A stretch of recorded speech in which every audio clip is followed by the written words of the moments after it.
erasing some history. Bo Levi Mitchell has the best winning percentage in CFL history.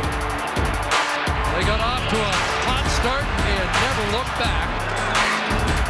And the best in the West, the best in the Canadian Football League, put on another great show today.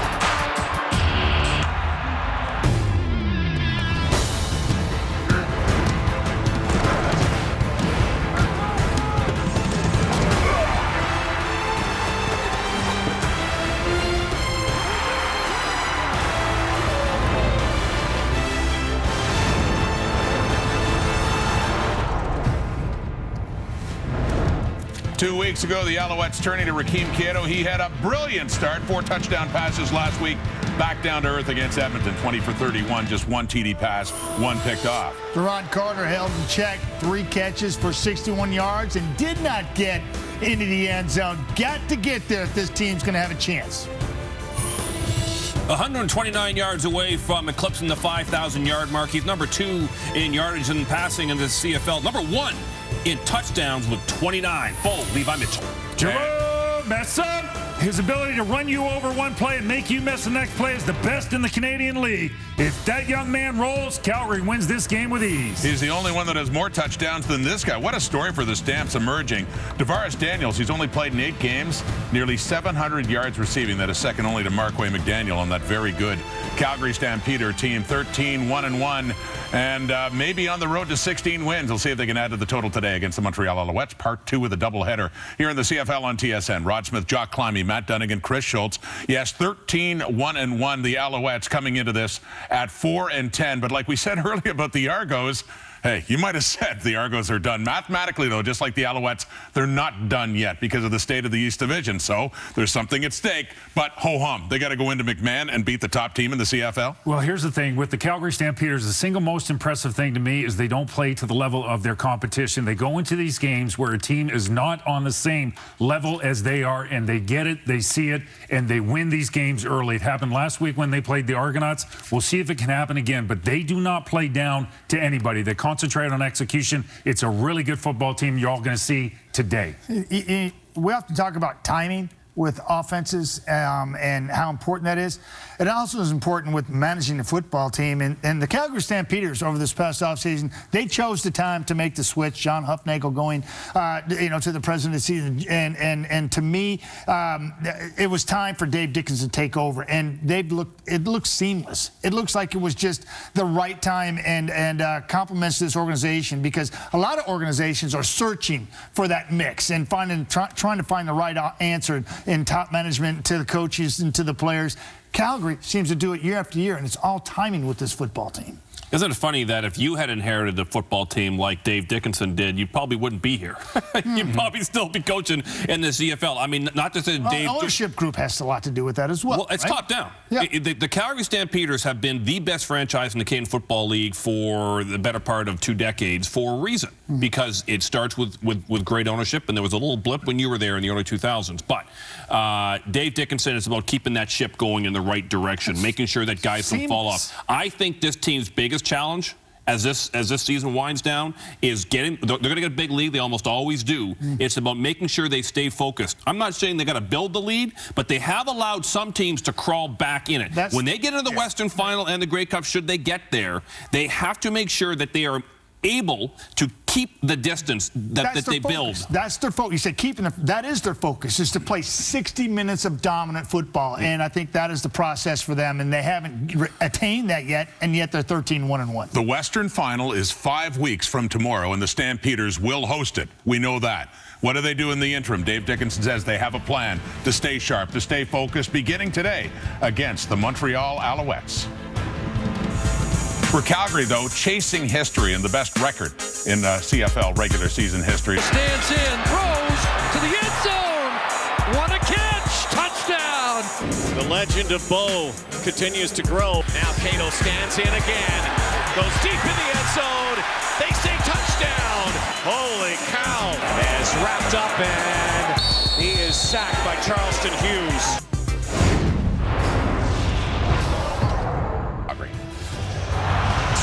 Thank you, Rod. First of 2 meetings in 3 weeks between the Alouettes and Stampeders. Montreal to end the Calgary win streak, which has reached 12 straight unbeaten in 13. 50th start for 26-year-old Bo Levi Mitchell. He has led Calgary to 41 wins over the first 49 starts, the best winning percentage in CFL history. The frontrunner for MOP at a different stage in his career is Rakeem. 16th start for the Montreal Alouettes. He's 1-1 against the Calgary Stampeders. His first start last year, a win for Montreal against Calgary. Montreal. Jacques Chapdelaine 1-1 since assuming the head coaching duties with the Alouettes. Here they'd move into a tie for third with Toronto and just 2 points back of the second Tiger Cats. It's been 112 days since Dave Dickinson's Stampeders lost a game. Have already clinched home field for the West Final.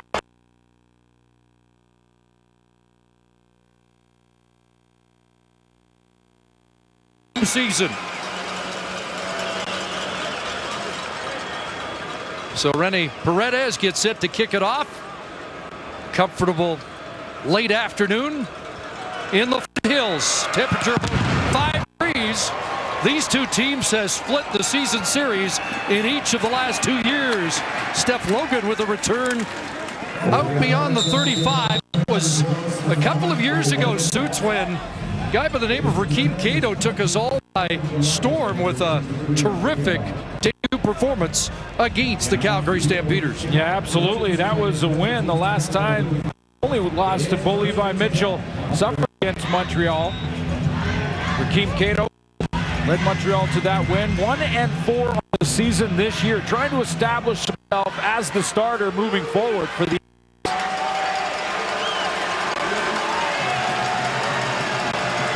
starting at the 37. They fake it to Rutley. They're going to take a shot downfield into double coverage. Incomplete, intended for Durant Carter, but Ciante Evans was back there. Well, this has been an area of concern for Montreal. They just haven't made the big play down the field of late. The 4 starts for Rakeem Cato, the last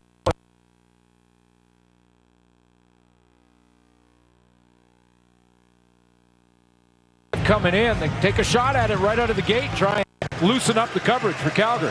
Jamar Wall also there.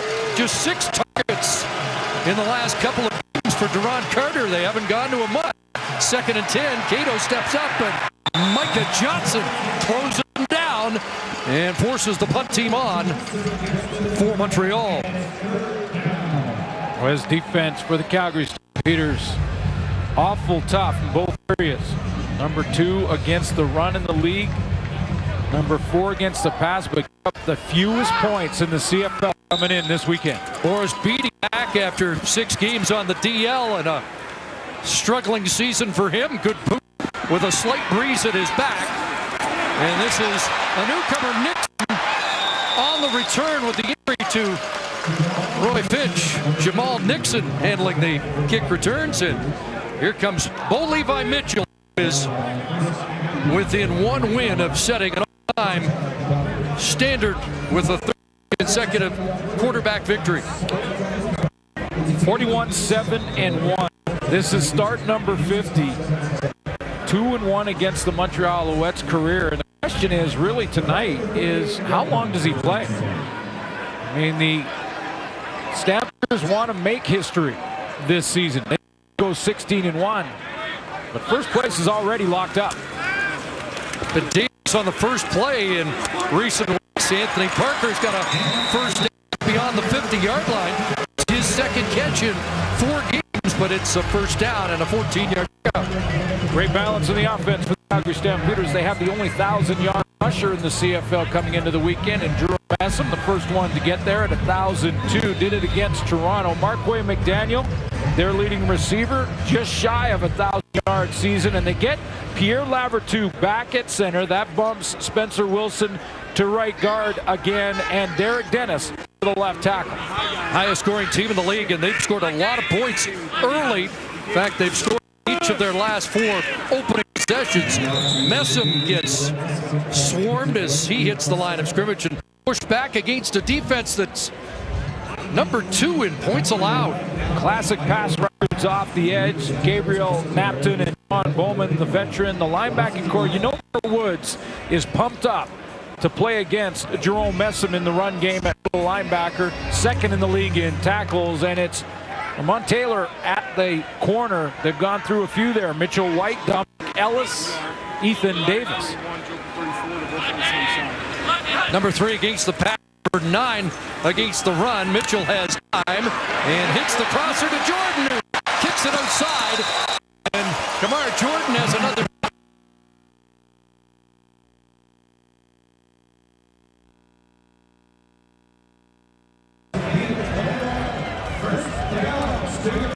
Over 100 yards for Kamar Jordan. What a catch he made for a touchdown against Toronto in the win last week for Calgary. Diving catch in the end zone. Just his 6th game. He had to wait a long time to back in the lineup, but looks like he's going to be there to stay. First down and back to Messam on the left side after a big game close to home in Toronto last week when he rushed for 133 yards to go over 1,000. Yeah, nice inside the game here. Jerome Messam over 1,000 yards rushing, the leading rusher in the CFL against Bear Woods, ranks number 2, one of the great run stoppers, tackle to tackle. Game inside the game that we'll watch tonight. And you know Bear Woods is pumped up for the challenge.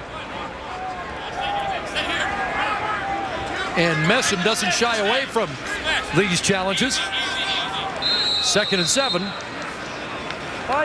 And we've got a time count violation. Calgary, number 19. 5-yard penalty, remains 2nd down. Kim Murphy in charge as he walks Calgary back. How hot have the Stamps been early? The last 6 games, they've outscored their opponents 72-17 in the first quarter. That's getting a leg up. Yeah, really amazing at 13-1-1, and it just seems watching and covering this team game in and game out, week in, week out, they get better every week. 2nd and long, here comes pressure. Mitchell in some trouble, and that ball came loose. They get to the quarterback. Let's see if Mitchell was able to maintain possession of the football, but Montreal steps up, and they force a kick team on for Calgary. Kyrie Saint-Bear causes the problems initially, and he flushes Bo Levi Mitchell into the arms of Bowman. The Montreal Alouettes will often play a 30 front with 3 down linemen and have Kyrie Saint-Bear as in the extra linebacker. He's the guy who forces Mitchell to step into the pocket, and he steps into the arms of Bowman, and then a gang tackle ensues. Bowman, number 9 in sacks in the league all time. Maver for the corner, and he missed it, and it will go for a rouge. Logan concedes the single point just past the 5-minute mark. 5th straight game the Stamps have scored in their opening drive, although they settled for 1. Now Rakeem Cato will try and kickstart the Montreal offense, needing a win desperately here at McMahon today. That commercial break, both teams huddling up, but Durant Carter addressing the Calgary defense. Not sure he was supposed to, but I'm shocked. I'm shocked at that. Officials got involved to make sure the debating teams didn't get out of hand. Little play action fake. Cato on a roll, directing traffic and throwing in the flat. And the pass is caught by P.J. Cunningham. Brought down by the middle linebacker, Alex Singleton. Take a look at the starting lineups for Montreal. The tailback is Brandon Rutley tonight. Terrell Sutton out of the lineup. You take a look at the receiving corps. Nick Lewis, their leader in the 2nd down department. And those money catches. Durant Carter, the leader in yards. And offensive line with 2 good tackles in Jeff Parrott and Jacob Ruby. Last week against Edmonton, the Alouettes 4 for 17 on 2nd down conversions. There's one as Rutley crashes off the right side for a 1st down against a terrific Calgary defense. Yeah, led by Charleston Hughes, a guy who is tied for the league lead coming in this weekend in sacks, 12 and counting. For the guy who can melt that edge, there's the linebacking core. The leader in tackles is Duron Mayo, although we don't talk a lot about him. Maybe most underrated linebacker in the league. And a great secondary. Mayo 5th in the league in tackles. Here's a pass down the rail and incomplete. Intended for Carter and Tommy Campbell. Step for step, and And Calgary defense will get in the year of Carter now after a nice defensive play. Yeah, great play by Tommy Campbell. Step for step down that sideline, and he's right in position. Tommy Campbell has played all-star caliber football all season long. His 62 tackles on the year leads all corners in the league. He gets involved. He gets his nose dirty, plus can cover. 2nd and 10, big push on, and down goes Cato, and Micah Johnson has his second of this game. Boy, they're taking turns. Big game for Jagarrett Davis against Toronto. He had 3 sacks. Charleston Hughes, I've mentioned, co-leader coming in to this game. I guess Micah Johnson just said, hey, I want to get involved in the fun. 2 in the first quarter, 7 on the season, and 5 in the last 7 games. Nixon drops the football, scoops it up, and he'll get dropped at the 25-yard line. J.S. Blanc downfield to make the quick stop on the new kick returner for Calgary. Bo Levi Mitchell ready to load it up in his 50th career start, just shy of 5,000 yards on the season.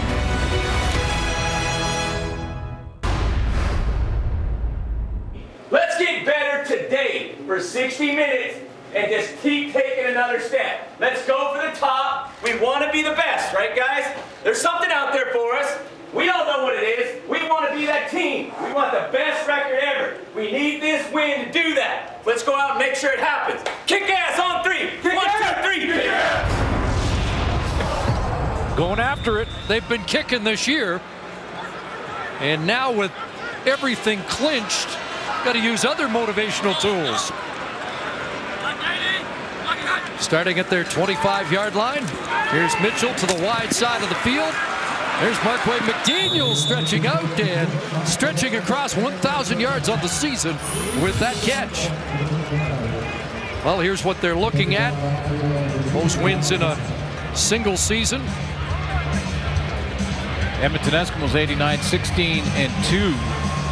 And Calgary can go 16-1-1 if they win out. Now the question is, and the balancing act for Dave Dickinson is, go for that record, go for those wins, while still making sure you rest some players a little bit. Short yardage, and Andrew Buckley sneaking across and should have the first down. If you find your running back, for instance, is banged up, and Jerome Messam a little bit after a game like against this Montreal defense that's played well all year, do you rest him for a little bit down the stretch? How about Bo Levi Mitchell? Is it important to get Drew Tate a couple of reps and maybe a quarter here, a quarter or 2 in a game? It's a balancing act that Dave Dickinson's got to go with right now, and just go for that record, continue with that culture, that winning culture. Mitchell wants to take every snap down the stretch if he can, but says, I'll do whatever my boss and the head coach tell me to do. Little hitch inside, and Kyrie St-Pierre with a high hit, and Anthony Parker doesn't like that, and will come back and have a word. Boy, that reminds me of a Kyrie St-Pierre hit on the former Calgary running back in John Cornish.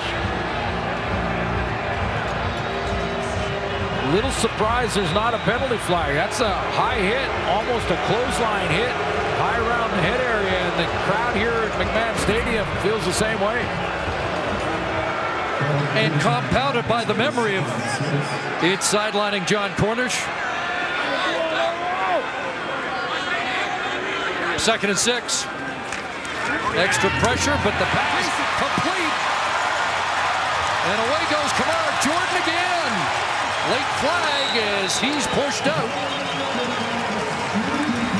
by Chip Cox. Easy one. Well, I'll tell you what, he's just getting better every game out. I mentioned the 200-yard games in the last 3 games, over 300 yards in those. They go back to that Toronto game. Here's a touchdown catch for Kamar Jordan. That was a beauty, right by the goalpost. Targeted more and more as the games go on. And got the block on the special teams. Major foul on the face mask. Calgary, number 88, after yards per game. Point ball held, back 15, automatic first down. So a couple of markers, both for the same infraction. It's Jordan who is called for the face mask, so he gets 30, but they'll march it back 15. Yeah, late in the process here, it was after yards gained when he got in the face mask, I think, of Javon Johnson just before that tackling and pushed out of bounds. So 15 back from the point of infraction, and that spots the ball at the Stampeder 50. Nevertheless, Jordan off to a quick start. Now too many men on the field. McDaniel stepping out just as Kim Murphy signaled the penalty. Legal substitution, 13 men in the huddle. Calgary. It's a 10-yard penalty, remains first down. And now they'll change the personnel again, and McDaniel, who had gone off late, comes back in with Lamar Durant.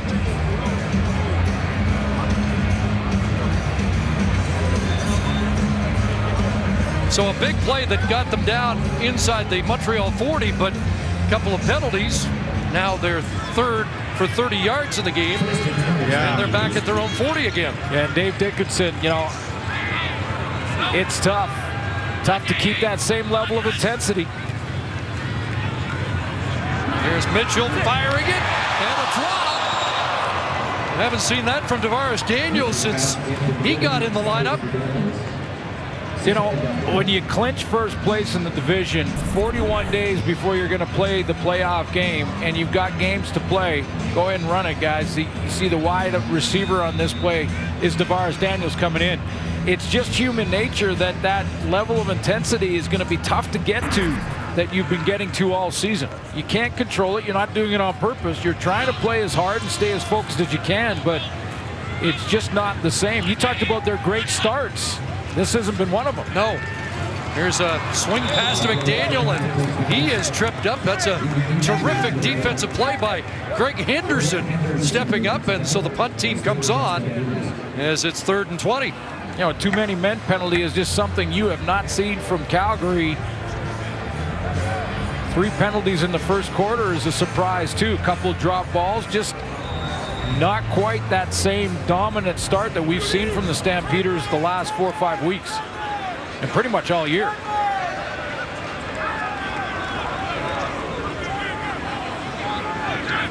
So here's Maver, averaging 47 yards a boot. Logan, that is 26. And he is contained just beyond the 30 with a flag on the play. We'll sort that out when we come back. Just 1-0. Stamps with the lead. Great game with a controversial call. It was a challenge on a fumble or no fumble. Turned out to be ruled as an incomplete pass, which was a mistake by the replay official. Gato looks one way, throws low the other way. B.J. Cunningham was there. Calgary signaling no catch, and I think they're going to mark it as a reception for Cunningham. I talked to the league office and said it was a mistake, which happens, but we'll see if this is a catch or not. You have to tell from that angle if he got his hands underneath it or not. And the challenge now does come up. Wondered if Dave Dickinson would challenge a 5-yard gain. A little surprised at that, really. In the first quarter, a 5-yard gain on first down. And he, you know, it didn't look, it looked like that ball skipped. Calgary is challenging the rule on the field. So I guess if you know or you're very confident that you're going to win the challenge, that ball bounced, and he was right in line to see it. So if you're completely convinced you're going to win the challenge, why not? But Dave 3 for 11 in challenges this season, so he'll be 4 for 12. Is it worth it on a 5-yard gain? Maybe he senses his team is a little slow out of the gate and get Montreal into 2nd and 10 and get the football back as soon as possible.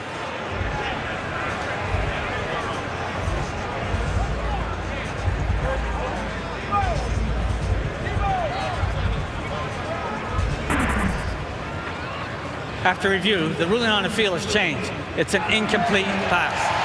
2nd down. Well, way Dave Dickinson wouldn't have challenged. I think Kim Murphy said the ruling stands. I think they ruled it a catch. He challenged it and won the challenge, so it will be 2nd and 10. And Cato 1 for 4 early. It works if he gets the defense to stop right here. Gets good field position on the punt. Here comes the heat. Quinn Smith puts on pressure, and Cato just throws it away.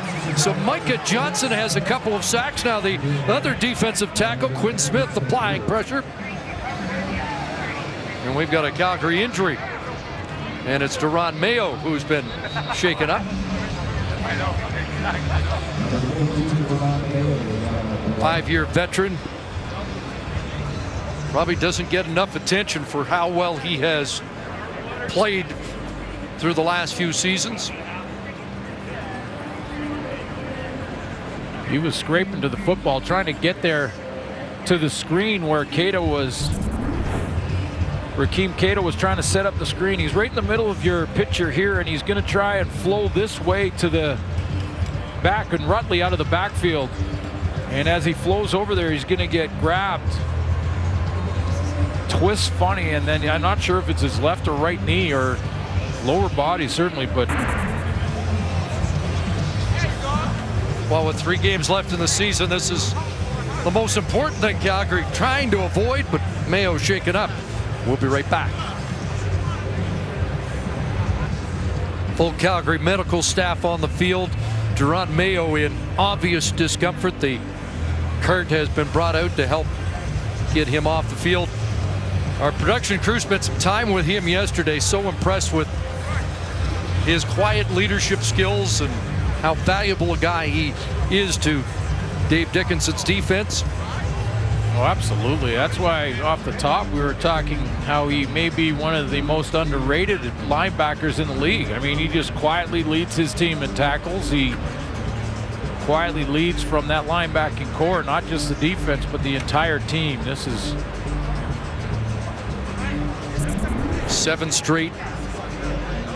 3 straight 7 tackle games coming into today. And take another look. It looks like Jaguar with a hook that illegal block helped twist the knee, and that is not called.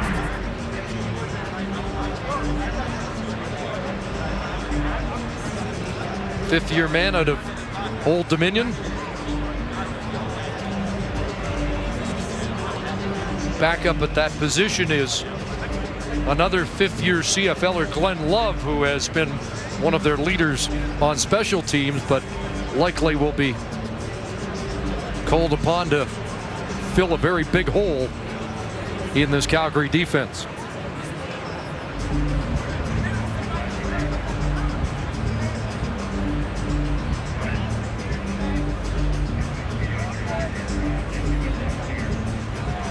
I think he'd trade 16 1-1 to have a guarantee that he doesn't lose anybody else. That's the balancing act I talked about off the top, Chris. It's going to be a difficult one for Dave Dickinson. I mean, he wants to play with great intensity. You know, the fans pay money too, and they want to see the guys, the stars, and they want to make history. Want to be the best, win every game. That's the winning culture that they built here in Calgary since 2008 when John Hufnagel came back from the NFL. I mean, they have built that winning culture here. They want to keep it going. Good sign that he's able to wave. They've stabilized it. We won't try and guess on how bad it is, but you see the emotion of a guy who knows his season's in jeopardy. Hopefully there's enough time until that West final that Deron Mayo will be able to come back. But again, you thinking about the front runner for MOP at quarterback in Bo Levi Mitchell. How much do you play him in games that don't change your position in the standings? Problem for the head coach is somebody's got to play. Yeah. Boris Beatty, pressure on, gets it away.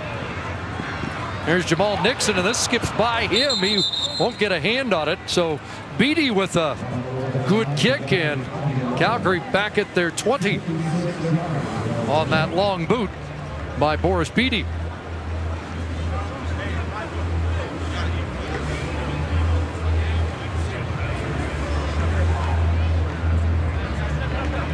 Oh, there's another guy. Do you ride the GO train with Jerome Messam for very long? Well, that's a big question, because I remember him coming out of that Toronto game and reading that, Messam was banged up a little bit after getting to the 1,000-yard mark in the win versus the Argos. Rest day this week in the work week, so. Inside handoff, Messam not going anywhere, came into the game with a 172-yard lead in the rushing derby. Meanwhile, the Alouettes are still in the hunt. I mean, they're still trying to hang on to hope that they could sneak in. Well, if this is a 4-round prize fight, all of a sudden the challenger, the underdog's right in it through the opening round. Yeah, no question. Based on the last few games in the first quarter for Calgary, big time. 2nd and 8. Little dump pass over the middle. Catch is made by Daniels. Ramon Taylor with the tackle.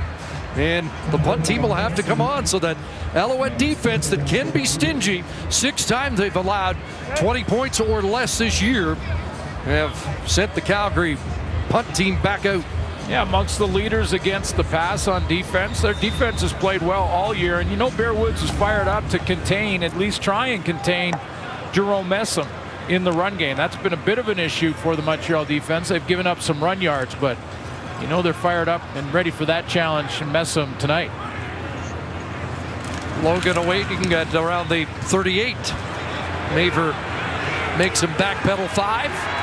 And here's Logan trying to get outside, but Shaq Richardson having none of it and bringing him down around the 33.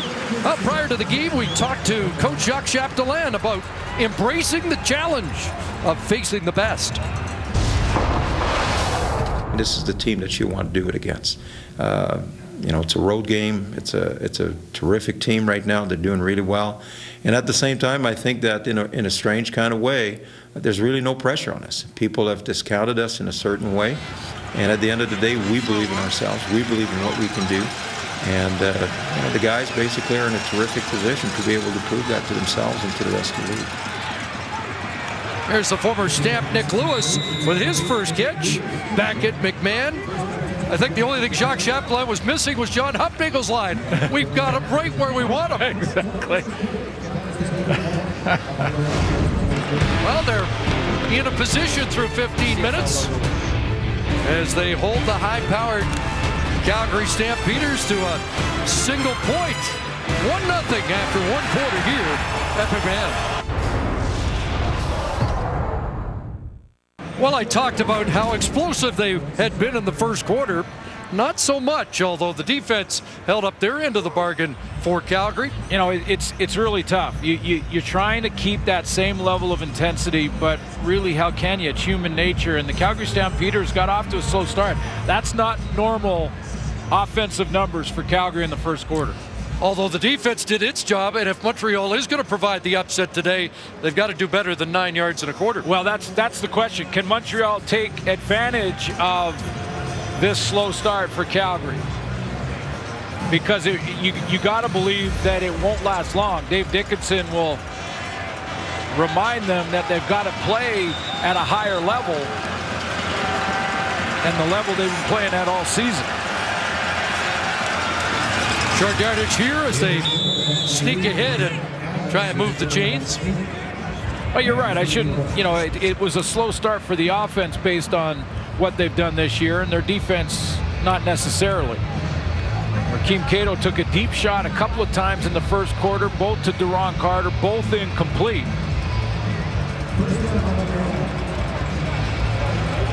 And just at the end of that quarter, got Nick Lewis involved. By the way, still a fan favorite here in Calgary. Nick Lewis Nation. Yes, absolutely. First down, Cato hands off at a big hole for Rutley at a run for close to a first down. Looks like he should have it, but got the worst of the collision at the end of it. Yeah, I was going to say, that was some kind of collision. He hit a wall. Sure. The number was that Glenn Love coming back and stepping up and filling in for Duron Mayo and getting things going right out of the gate. Yeah, Jagarrett Davis involved as well, but it's Love who takes Mayo's spot. And he lets the Alouettes know that there won't be any drop-off. Out of UCLA, 17 special team tackles. He's been the leader in that department and now getting a chance to play regularly on defense. And Rutley's still not up, so Logan will likely have to handle the rushing duties. Terrell Sutton not in the lineup.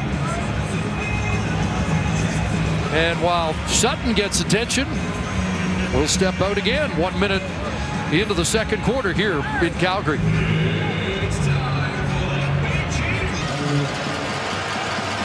And it is Logan in the backfield.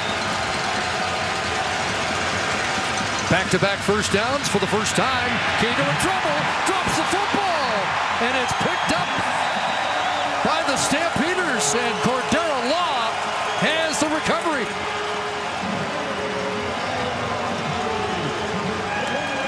Jagarrett Davis gets home for the third Calgary sack of the afternoon. Well, and fourth in a game and a half for Jagarrett Davis off the top here. In the two-point stance, doesn't put his hand in the ground, just goes one-on-one on the fullback and tosses Rakeem Cato to the ground. Ball pops out. Calgary came into the week tied for first in sacks, and that's the 50th surrendered by the Alouettes. Cordero Law returning to Calgary to make that front four even deeper. Now Mitchell under pressure, got it away, and there's another drop. Wow. Just don't see it. Anthony Parker. Anthony Parker, wide receiver to the short side of the field. First of all, Mitchell avoids a sack there like he does so well, delivers it right to the spot between the 8 and the 6, and Anthony Parker just whiffs on it. So Bo Levi Mitchell 7 for 9 in the game, and the 2 incompletions were flat out drops. Yeah, bounced off the chest of the receivers. 2nd and 10. Double pumps, and he's gonna take the sack. Bear Woods bearing down, and he has his 4th sack of the season. So the Alouette defense doesn't bend after the offense turned it over. Take a look at the delayed blitz from Bear Woods. He just almost spied Bo Levi Mitchell, and then when he saw his opening, he took it. Looked like there was coverage downfield that helped out with that sack. Bo Levi Mitchell wanted to get rid of it earlier and couldn't. Maver drives it into the corner. He just missed as that ball goes out for a single point just into the end zone. So the defense does its job for the Owls. 2-0 Calgary. Newest Alouette is Chad Bushy, an emergency call-up to handle long snapping duties with an injury to Martin Berard. With more, let's go to the sidelines and Jermaine Franklin. Thanks, Chris. That's right. Jim Papa of the Alouettes was working the phones looking for a long snapper. Now, they did find Chad Bushley. He was in Cleveland. He played for Kent State. They basically gave him a call. He arrived in Calgary last night. They worked him out this morning, and obviously he got a passing grade. Now, he wasn't the only call they made. Randy Chevrier, longtime long snapper for the Stampeders, who has been out of work this season, was very close to snapping for the Alouettes as well. It would have been very interesting to see him snap against his old team. Yeah, the Saskatchewan Roughriders needed one earlier this year. I think Randy should be like those rent-a-goalies. Just put out the shingle anytime anybody needs a long snapper. Just call Chevy. Logan having trouble with that handoff as he remains in at running back with the injury to Rutley. Yeah, I couldn't tell. Let's take a look and see who had the issue here. And that ball was the Rakeem Cato was the issue there. He just ball too high up in the shoulder pads. Maybe a slightly different size running back than Brandon Rutley. I got Rutley at 5'11" and Stefan Logan at 5'6". Got to get that ball down a little bit lower in the breadbasket, not up in the shoulder pad area. 2nd and 11. Set up the screen. Logan gets outside, and he's got a first down. And he'll step out around the 50-yard line as the Alouettes move the chains. Logan with his 6th catch this season. Starts in the backfield, checks for blitz, and then releases on the screen. And he gets a nice block in front of him on Glenn Love. That gave him the edge and first down. At the 49, they'll hand it to Logan. Bubbles it outside, and it's close to midfield. They're having problems with this handoff. That was another one that it looked like there was a little bit of an issue between Rakeem Cato and Stefan Logan just getting it to him. Again, the running back is going to have his eyes down the field. He's got to be looking at where he wants to run, not where the ball is. And it's up to the quarterback to get it in the right spot. Was that a little bit of a ride and decide, and maybe he thought about pulling it? Now down the sidelines deep, and there's Tommy Campbell making another defensive play against Duron Carter.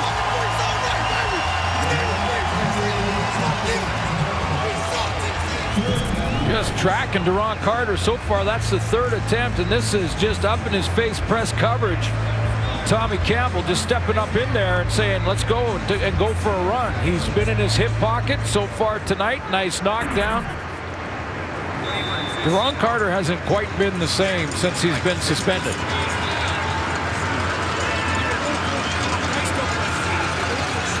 Oh, watch Chad Bushy. Long snap to Boris Beatty. Jamal Nixon, the newcomer, waits.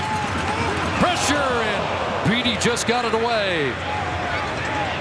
This ball will tumble down inside the 20, and Nixon, momentum takes him out of bounds. Well, you know, this guy is not going to tolerate a slow start. In search of his own personal Canadian Football League record. One more win. How about a record that's lasted 55 years? That longest unbeaten streak, he passed Warren Moon 14 games without a loss. Last one was the first game of the season to the BC Lions. And has been bang on accurate here tonight. It hasn't been his fault. This has been a slow start for Calgary. Stamp start at their 21, 6 receivers out, and underneath it goes to Cote. High tackle from Hebert to bring him down, and Cote gives him a little shove. Dave Dickinson is getting upset with these high tackles from Kyrus Hebert. You could hear him on the mic yelling at the officials to watch the high tackles. One on Anthony Barker in the first quarter, and that's another one up around the head. No flags on either.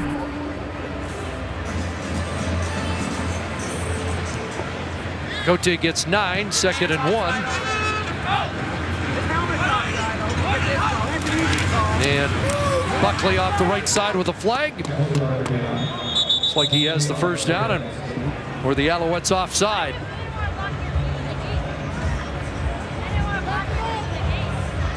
Among the other notes of history that Calgary is chasing, they're unbeaten at home this season. Offside, Montreal, number 7. 5-yard penalty, first down, Calgary. John Bowman lines up offside. 6-sack campaign for John Bowman. 9th all-time with 108. Got some premier pass rushers in this game. Gabriel Napton, the bookend on the other side for Montreal, and of course Charleston Hughes for the Calgary Stampeders. First down, Mitchell. Once Daniels got him. And the ball came loose. They're marking it at the Alouette 53, and they're saying it's Alouette football. Saying it's a catch and a fumble. So Daniels with a drop, and now with a fumble, it'll be automatically reviewed. Another accurate pass right to the spot for Daniels. Hit there by Taylor. Raymond Taylor pulls it out. Looks like the ball had been secured. Let's take another look. The ruling on the field is a completed pass followed by a fumble.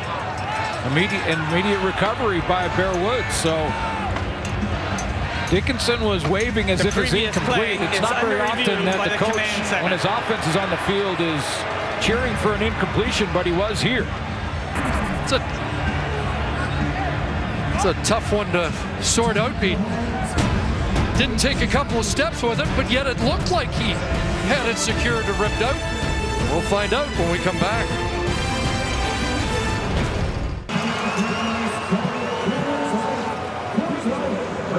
Waiting a verdict on this After challenge. review, the ruling on the field has changed. It's an incomplete forward pass. It'll be second down and 10 from the 35-yard line. So a reprieve for the Calgary offense. In slow motion, it looks like he's secured in its strip, but when you watch it at regular speed, and that's what the command center did, it probably doesn't look like he had it fully secured. Yeah, and under the premise here, I think that you have to survive that contact to make the catch and secure the catch. Whether it's the contact with the ground, a contact with the defender hits you, you have to survive that contact. And when you did watch it in real speed, normal speed, you saw how quickly that contact happened. The ball was out. So back at the 35, 2nd and 10. Al's loading up. Here they come. Mitchell gets it away to the near side. Bobbled, incomplete. Wow. Another drop, the third. This time it's Jordan. Just have not seen it. That's the third one. Fourth, counting that strip incompletion for the Calgary Stampeders. This time, Kamar Jordan, seen one from Anthony Parker.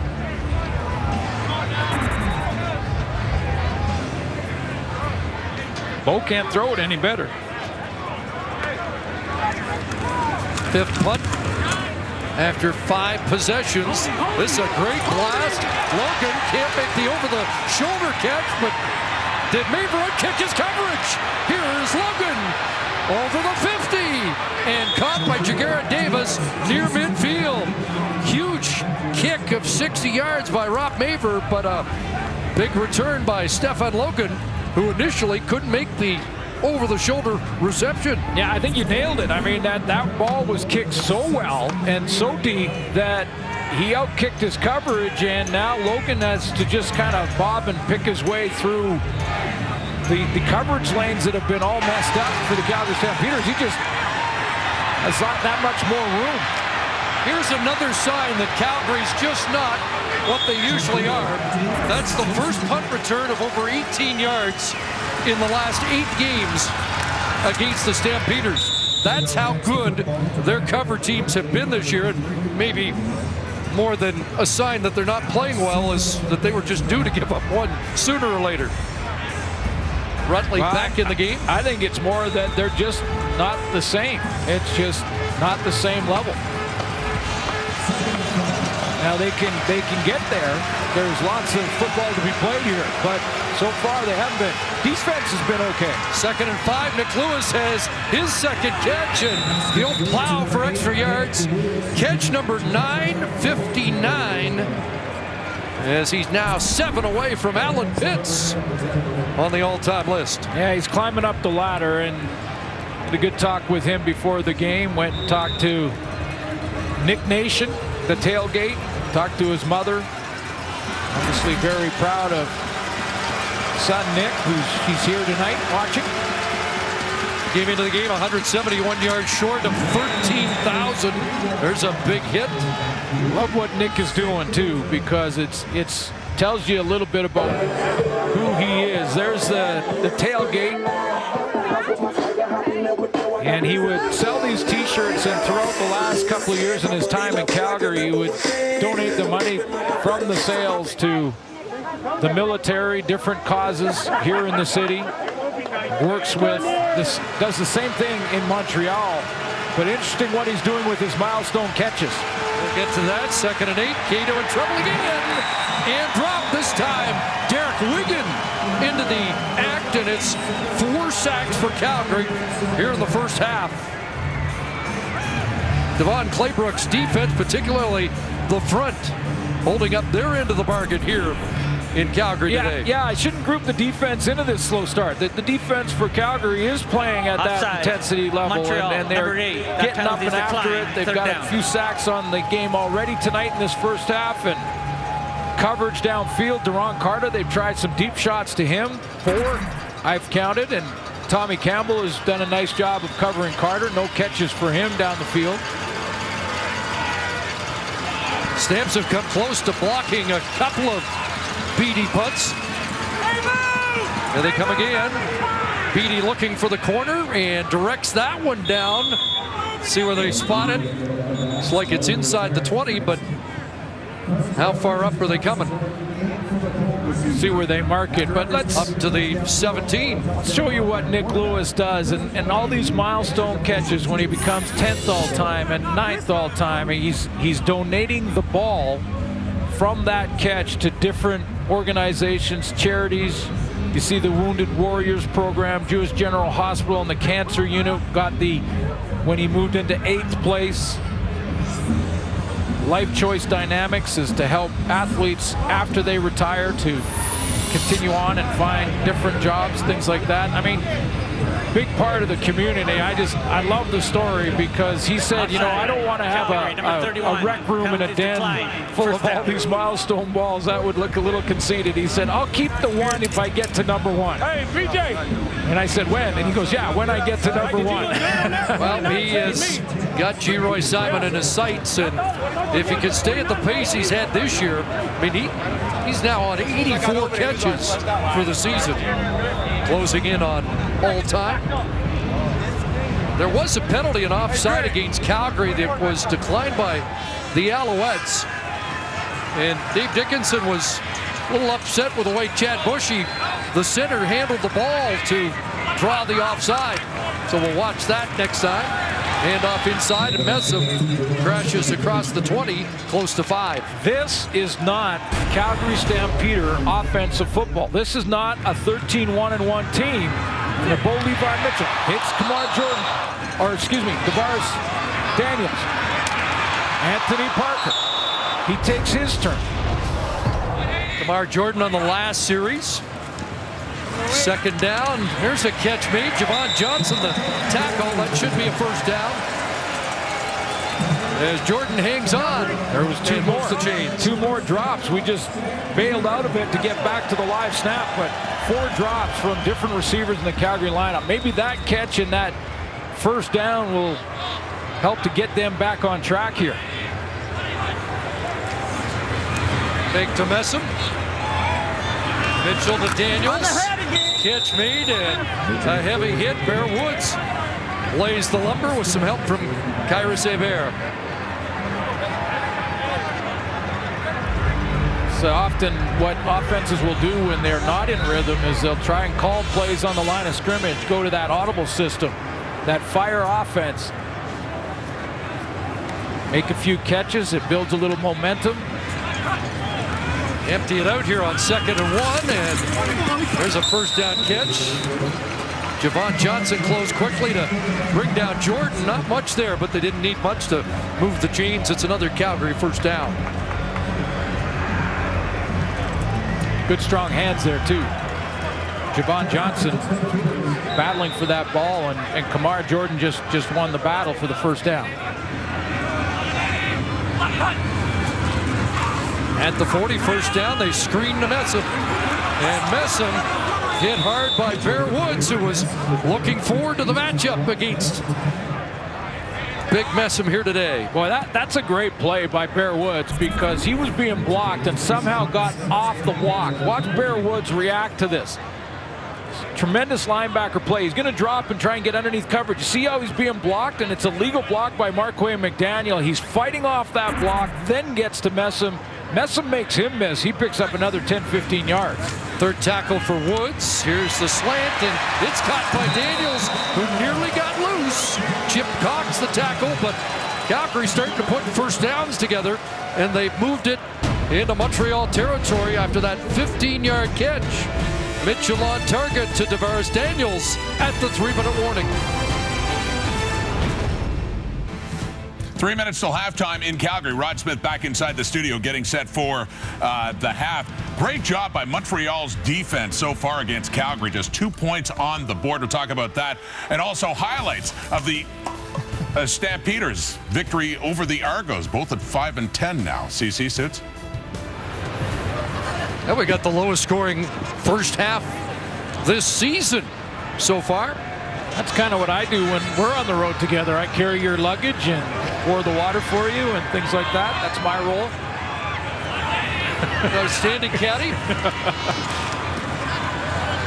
Here's Hebert getting to the quarterback, and well, that defense continues to make plays. And yeah, and I should give credit to the defense. I'm sure there's Montreal fans saying, come on, give him a little credit here, because Bear Woods has made a bunch of plays in this first half. Carisse Bear, a couple of high tackles that Dave Dickinson didn't like, but he's been around the football. They've actually sacked Bo Levi Mitchell a couple times, which doesn't happen to the Calgary Stampeders. But I'm referring to the drops, the 4 or 5 drops, just the lack of focus and the fact that Bo has been calm through it all. 2nd and 13, 3-man rush. And a flag comes down, the catch made by McDaniel, and he has another 2nd down conversion catch. 33rd of the season for Marquay McDaniel. Let's sort out the flag in the Montreal secondary. Illegal contact on a receiver. It's Montreal, illegal number contact 6. that penalty's declined. Will be declined. The play will stand. They'll take the play because it's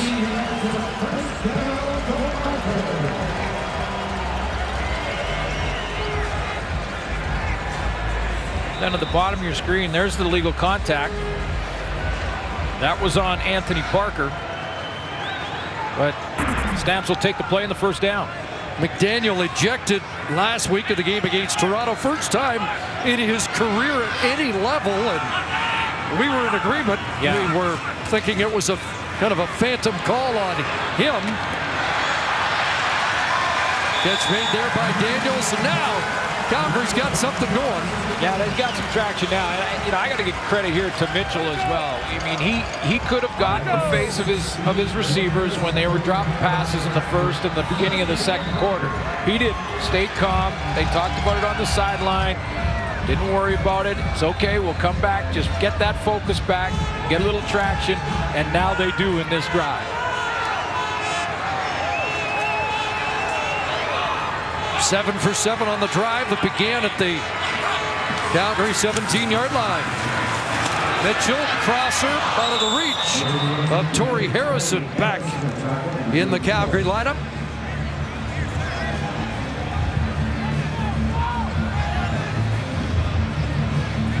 Sets up a 2nd and 10.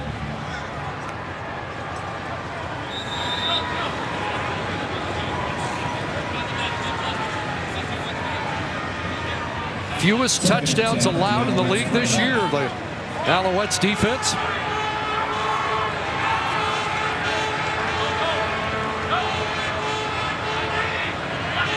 From the 21, here comes the blitz. Safety blitz. Mitchell in trouble. Gets away and now is dropped. 4th sack of the game. Gabriel Napton this time joining Bowman, Woods, and Hebert with sacks, and Mitchell has to turn back to the bench and defer to Rene Paredes and the field goal team. You'll see number 10, Briette, come in from the safety. Came a long way. Came from about 14 yards back in that secondary on the blitz. That's what flushes Bo Levi Mitchell up the pocket. Then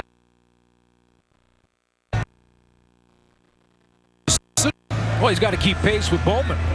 Both came in with 6. Both have 1 tonight. Greg Henderson shaken up downfield away from the play.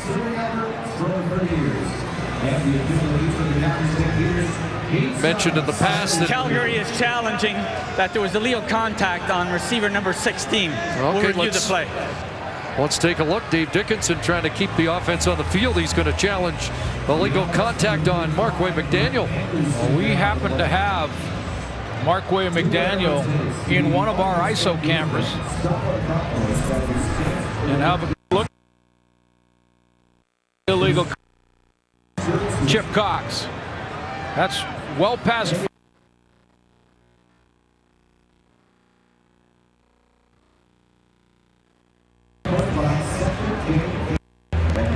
The leadership qualities of Bo Levi Mitchell is not lost on the veteran receiver in Markway McDaniel, that's for sure.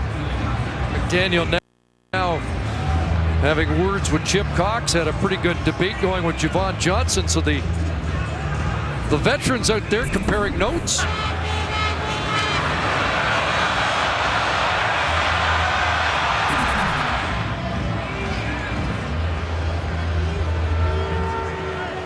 After review, the ruling on the field has changed. We have illegal contact on a receiver, Montreal, number 11. It's a 10-yard penalty. It's first down, Calgary. And the discussion continues. And so does the Calgary drive as the sack comes off the board. First down for the Stampeders. Just checking, the Stamps with 2 touchdowns this season on drives starting inside their own 20. And a chance for a third here in the late stages of this first half. I know Montreal fans are saying that looked like pretty incidental contact where McDaniel just basically a swim move got by him, a little push or subtle touch there from Chip Cox. In a perfect world, when they revamp it next year, will that be illegal contact? I don't think so. I don't think so, and I'm not sure, and I know there's a lot of fans hoping that coaches will not be able to challenge illegal contact away from the ball next year, and that'll be discussed obviously in the offseason. But listen, the frustration of this is not directed towards the officials on the field. Right. They're calling it the way it's calling it been asked to. Yeah, exactly. Calling the way it's been asked, and the rule change. Go into the red zone, first down at the 11. Here comes more heat. They get it away quick. Parker, touchdown!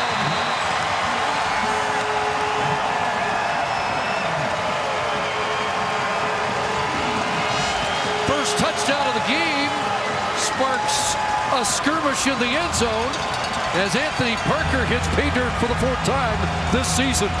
Well, and 2 good challenges under the current rules by Dave Dickinson, because Bo Levi Mitchell was sacked. He challenges illegal contact, wins it, gets another shot, accuracy again from Mitchell, and Anthony Parker crosses the plane. It's a challenge that turns into a touchdown. 30th touchdown pass on the season for Mitchell. Paredes attempts the convert and puts it through, and in the final minute, first half, it's a 9-0 Calgary lead. 12 plays, 93 yards in 4:29. See a lot of formations like this down in this area because offenses know you're going to get a lot of man-to-man down there, and that little change motion just causes the defensive secondary to bubble off their man a little bit, and when you do, you lose that angle. Anthony Parker finds the end zone.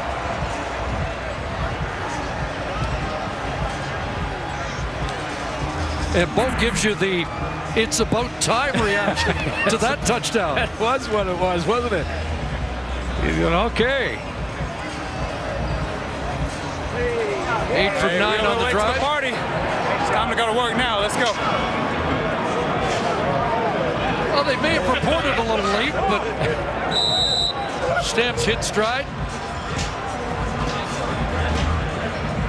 And now the Alouettes have just under a minute to respond here in the first half. Kickoff fielded by Logan.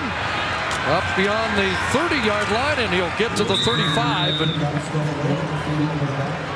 Coming up at halftime, the GMC Precision Playbook. And boy, it's appropriate in this game. Yes, it ever. Schultz will talk about a couple of qualities a pass rusher must have, and we've seen a few of them. Speed. That have those qualities today. Strength. That first step. You come out of your stance. Quick hands. Not sure which one Schultz is going to be focusing on, but Cato over the middle, and Lewis has a catch near midfield. Dragged down by Brandon Smith, but that's 3 catches in the game for Nick Lewis at 85 on the year. And just as we say that, the premier pass rusher for the Calgary Stampeders, Charleston Hughes, he drops. Doesn't rush the quarterback. I don't think that's one of the qualities Schultz is going to reflect on. Now a pass batted in the air, and it's caught by Christian Matt, the center. And then he fumbles. And Calgary says they've got the football. Out of all that, it's Alex Singleton who comes up with it. Well, it will be reviewed. But Christian Matt with his first, I'm guessing, catch ever, but then fumbles it away. Now let's take a look, because it's bouncing around. Follow the bouncing ball here. Batted in the air there, off the head of Derek Wigan. And pulled out before he hits the turf.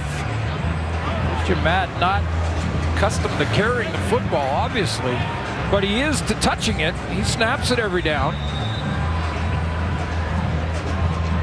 Is it Jagarrett Davis that rips it out? Hard to tell, but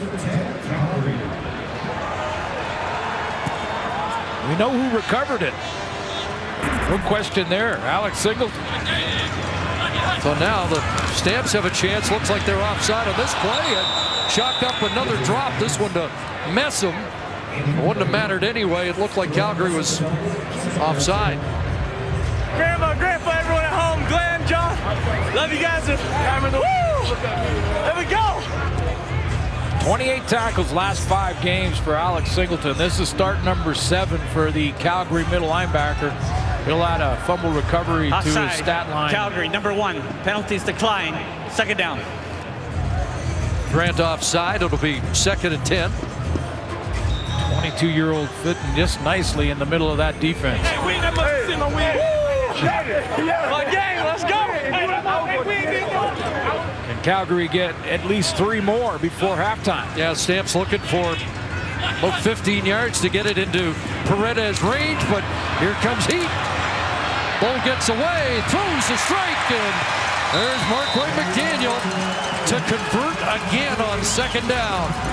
Time for one quick throw, maybe that quick out to the sideline, off the short side of the field, down here right in front of our location. He's got Tavares Daniels lined up down there right now. McDaniel over 1,000 in the first half on the season, his 3rd 1,000-yard season, and they get it a little closer there. Kamar Jordan a catch. Throw the out, get it out of bounds immediately, and put the field goal team out there. It'll be about a 43-yard attempt, maybe 44 for Paredes, who has 50 field goals on the season.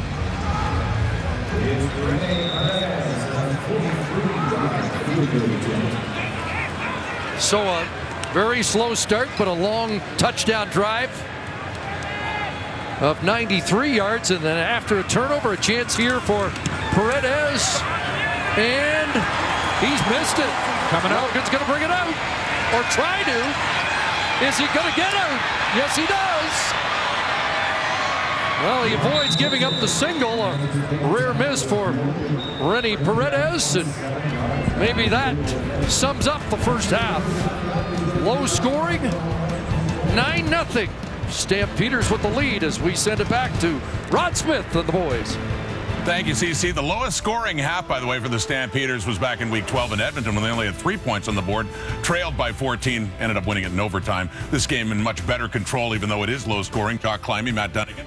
and Chris Schultz. I mean, you have to ask the question, about a team that is going to spend weeks before it plays a meaningful game. That's not till November the 20th. I mean, they're starting to put some points on the board now, but is this more a credit to Montreal, or that Calgary might be a little bit flat in that first half? A bit of both, without a doubt. The Alouettes' defense is good. They've been strong all year. That hasn't been their problem. And so the only thing that's not clicking for Calgary is their offense. I know that if you're the head coach, you're worried about three things at this point in the year. Because what do you have to worry about if you're the Calgary Stampeders, one might think? But injury is one. And, we saw Jerron Mayo go down, Calgary Stampeder linebacker. It's going to make them sick if they start losing players like this at a time of the year when they've already clinched first place. And then lack of focus. This is the other thing Dave Dickinson is going to worry about. When there's nothing to play for other than the possibility of a record, you don't want to see guys losing focus and dropping balls like this going into the playoffs. And the last thing is your offense being out of sync. Right now, the Stampeder offense has allowed the Alouettes to get them out of sync. They're getting sacked. They're having to hold on to the football. They're not completing passes. They're not running the football. They don't want to be out of sync at this point in the year. I just see one group that's not focused right now and struggled in the first half with the Calgary Stampeders, and that's the receiving corps. Bo can't catch it for him. He's getting protection. He's been sacked one time, but I credit Montreal's defense because they're solid, and that's the strength of their football team. Defense is getting it done for the Calgary Stampeders, and like they have all season long. And I absolutely love what they're doing, too. You got to shut down corner. When the quarterback does have an opportunity to push the football down the field, Tommy Campbell is absolutely draped all over Duron Carter. Every time he's going down the football field. He may be the best in the league. He may be the best league right now. The secondary is amazing right now. And he is in his hip pocket and playing everything perfectly. And then when you don't have time, it's because of guys like this. Jagarrett Davis absolutely having a phenomenal stretch run here and gets another sack, 4 in 6 quarters. Schultz, this football team is on point. It's just a group, and it's the receivers need to lock it up in the second half, get back on track. But I credit Montreal more than that. Well, I think Devon Claybrooks, as a defense coordinator, deserves a lot of credit for Calgary's good defensive football play because they're number 1 in the entire league for fewest points allowed. But I've been overly impressed by the Montreal Alouettes, and here's why. The most important thing as an individual football player is to respond to adversity. So when you have a bad game one week, you come back and you have a better game. The most important thing for a football team is to respond collectively to adversity. Remember, this is a Montreal team that, against Edmonton, it was 16-11 at halftime. They got blown out in the second half. So now they travel to Calgary. They watch the video of Calgary beating up on the Toronto Argonauts. See, the Toronto Argonauts did respond in their Saskatchewan game, and not to beat up on Toronto to any great degree, but they did it collectively. For Montreal to come out in Calgary and respond the way they did, I think it says a lot about that team because right now, I know that Calgary's winning, but physically they're going toe-to-toe. I don't see it offensively. I don't see them having a hope of scoring against the Calgary Stampeders the way they played in the first half. Defensively, that mentality's been there all season long. That's just strength. They're just having problems offensively. And, a couple weeks ago, you go back to Jacques Chapdelaine taking over that offense and how good they looked, and Cato throwing 4 touchdown passes to 0 picks. He hasn't looked the same since, and it's because of the competition he's played as well. Yeah, I know you bristle at the whole idea that Calgary wouldn't be every bit as intense as they have been. To you, football's football. There's always something to play for, right? This is a game where you hit people, and you're going to get hit. If you don't have the right mentality each and every individual game, you're going to get beat up as an individual. I think Calgary's fine. The only time I have ever seen teams take their foot off the gas is the last game of the year, when they got nothing to play for. Calgary's going to be fine. I think that's the Stampeders right now. You said it. You have to be in the right frame of mind. Right now, they are not in the frame of mind that's typified the Stampeders so far this year. Well, hey, speaking of which, maybe I was a little distracted at the 3-minute warning. Apparently, I said it was the Stampeders who beat the Argos today, and both teams are at 5-10. Yeah, why were you distracted? Yeah, exactly. Why was I distracted, Schultz? We're going to have highlights, though, of the Riders' victory today in Toronto.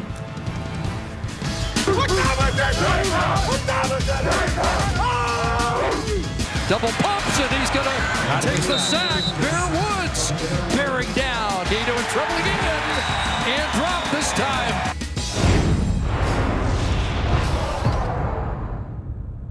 Nissan Micro Cup. Calgary. Here's the stat, Schultze. Bottom line here, it's 9-0 Calgary Stampeders. Montreal, you score that first touchdown, you got a chance, baby. Great defense by Calgary. Here's Alex Singleton now with Jermaine Franklin. Well, Alex, you mentioned it. We've got to ask you about the forced fumble and recovery to give the offense a chance to put more points on the board. You know, it all started up front like the rest of this night's been so far. The D-line made the deflection. Just made the play after that. The lineman caught it. You don't tackle an lineman, you take the ball from him.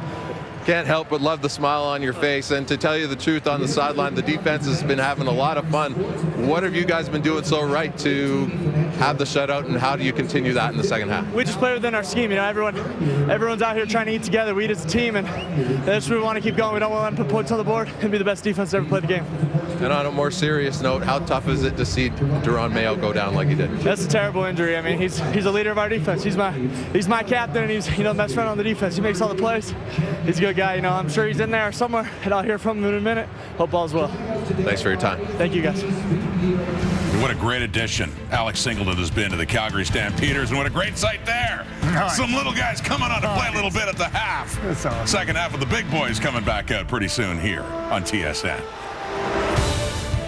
To Calgary as we get set. Second half, Alouettes Stampeders 9-0. Calgary with the lead.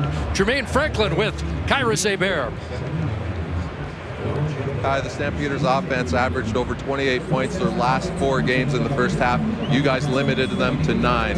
Why is that, and how do you continue that in the second half? Well, they didn't play us the last 4 games, and our job is to go out there and be aggressive, be fearless, and be difference makers for our team to give us an opportunity to win. Now you seem to get a little extra attention after the play, after tackles, even more attention right now. He's trying to butter me up, but I'm not going to slow down. I'm going to run him over. He's trying to talk to me, so I'll be nice to him. Ain't no. Thanks for your time. Sorry about that. There's no friendship out there. Hey, Kyrus Hebert is around the football. Messam walks by and tries to say hello to him. I will run him right over. And let's just watch this matchup in the second half. Well, they were teammates for a short period of time. Yeah, hey, the Montreal Alouettes and Kyrus Hebert, he just said, hey, we're out here to do our job. Stop this Calgary offense. Did a good job for a quarter and a half. Beatty kicks it off, underway, second half. Jamal Nixon trying to work his way loose, and does. Well, Nixon had been quiet in the first half, but shows you a little bit of why he got in the lineup after the injury to Roy Finch. Well, let's check the numbers for Bo Levi Mitchell in the first half with 189 passing yards, so on pace for another 300-yarder, although, as you mentioned, Suits, much of it came in the back half of the second quarter. 4 drops, 6 incompletions, and 1 a defensive strip. And over 5,000 yards on the season, so first time he's done that. And there was Kyrus Hebert with a tackle on Jerome Messam right off the hop in the second half. Yeah, he was. He's focused in on 33. Saying he's trying to butter me up, so I'll be nice to him. I'm not going to be nice to him. I'm going to make the tackle on him. Well, he's a pro, 11 years in the league, 141st CFL game. Plenty of time spent in the NFL. In fact, there are 5 defensive players for Montreal with at least 100 games. Marc-Olivier Boyette joining that club today. Pressure there, and was that caught? Yes. Well, they're going to confer about it, and they are ruling a catch for Daniels. How about Bo Levi Mitchell making that connection under duress when it looked like he was throwing it away? Yeah, Kyrus Hebert right down the middle, and he gets there. Forces Bo Levi Mitchell to throw it sidearm as he's retreating, but the right foot in, maintains possession all the way out. Good catch. 5th catch of the game for Daniels. A first down up to the 49. And back in the hands of Big Messam. Got the edge with authority. And finally bounced up by Boyette. They're going to mark him out on his own at the 34-yard line, but Messam with his best run of the game has 27. But Kyron St. Bear has a tackle on the first run of the second half for Messam. Holds him and limits the gain. This time he gets the edge. Shows you a little bit of his speed outside. Javon Johnson was complaining he got held at the corner of that run.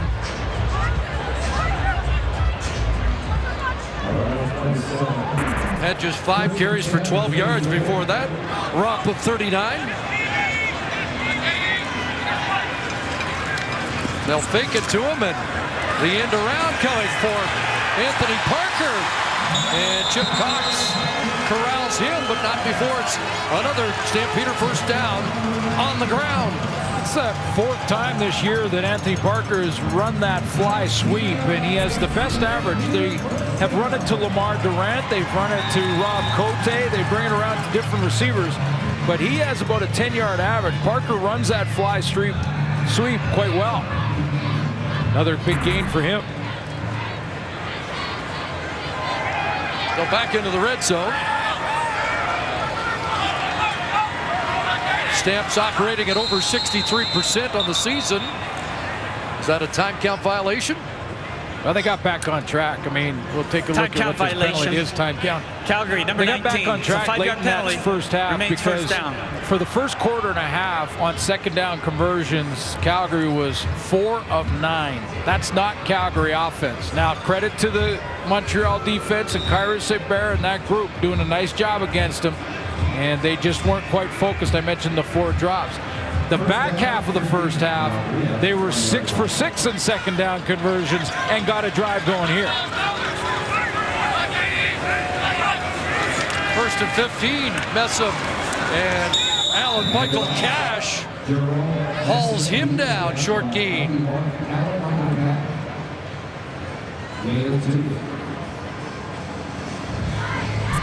Old Thorpe usually has his guys ready to play, and they have been today. Big on big there. Defensive tackle at just shy of 300 against the biggest back in the league. 2 for Messam, second 13.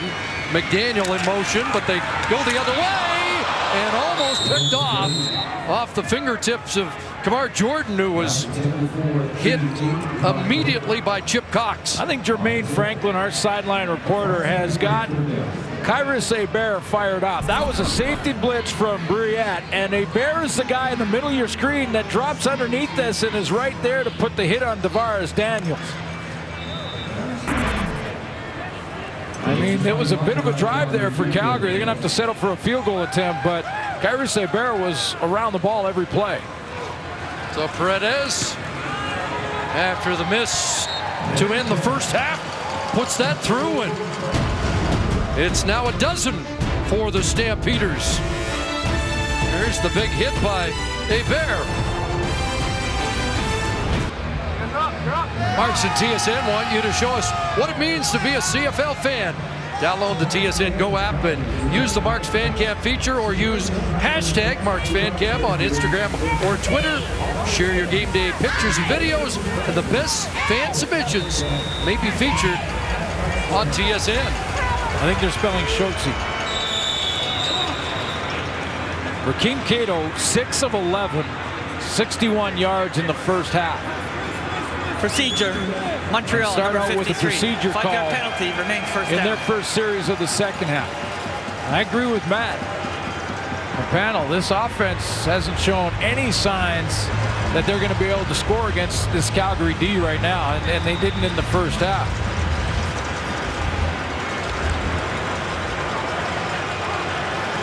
So the right guard, Gagnon. 3 targets to that man, 0 catches. No catches. Quiet night. Here comes heat. And Cato looked like he was flinging that for the sidelines. Carter in the general vicinity. There's Nick Lewis over there too, but it'll be second and 15. Cato's on the run, and it looks like right now Rakeem Cato is he gets his eyes down on the pass rush and then scrambles out of there immediately rather than go through your reads, go through your progressions, deliver the football. Try and put it through those small windows if you have to.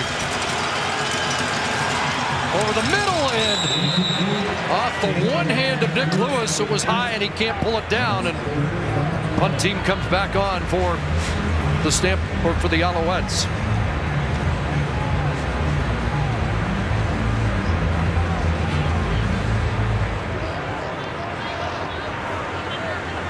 So Nixon drops back. Boris Beatty. No pressure, and Beatty line drive boot. Little backspin here. He'll be scooped up at the 50 and taken over midfield. That's just a 30-yard punt. Well, Bo Levi Mitchell's got the offense starting to roll now as he closes in on another 300-yard game, leading by 12 here at McMahon.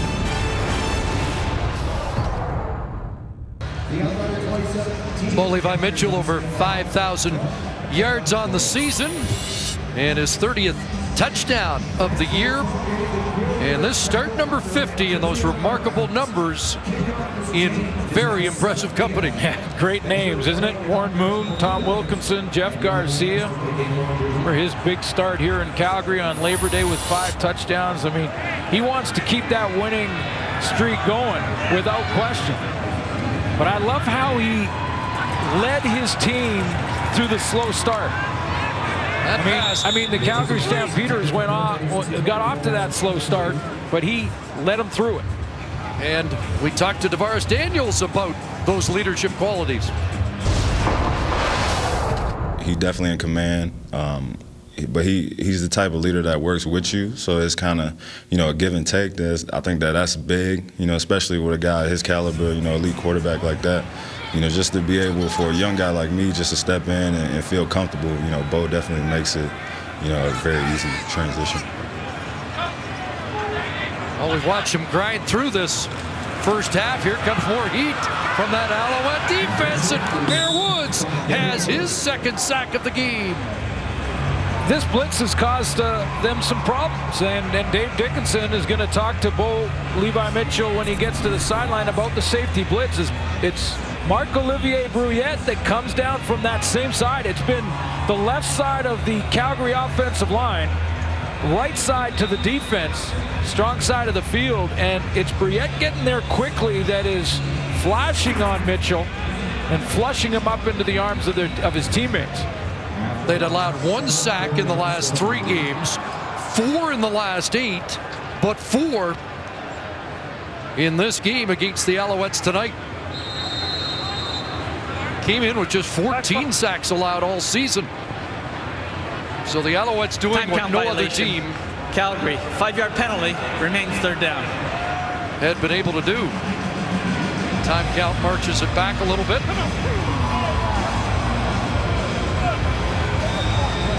Nobody's told the Alouette defense that their offense is struggling. They're going to win it on their own if they can. Playing hard, they might have to score. Maver's boot sends Logan close to the sidelines. Surrounded, not going anywhere. Tackled around the 20. So another long field for Rakeem Cato, and the Alouette offense still looking for traction here 6 minutes into the third quarter. Yeah, I'm going to make the official announcement that the Vernon Adams Jr. watch has begun in the third quarter. I mean, when does Jacques Chapdelaine maybe go to the bullpen and see if he can ignite this offense? Because there's been nothing. You're saying Cato's running out of time here, perhaps. Hands off to Rutley. Kicks it a little outside.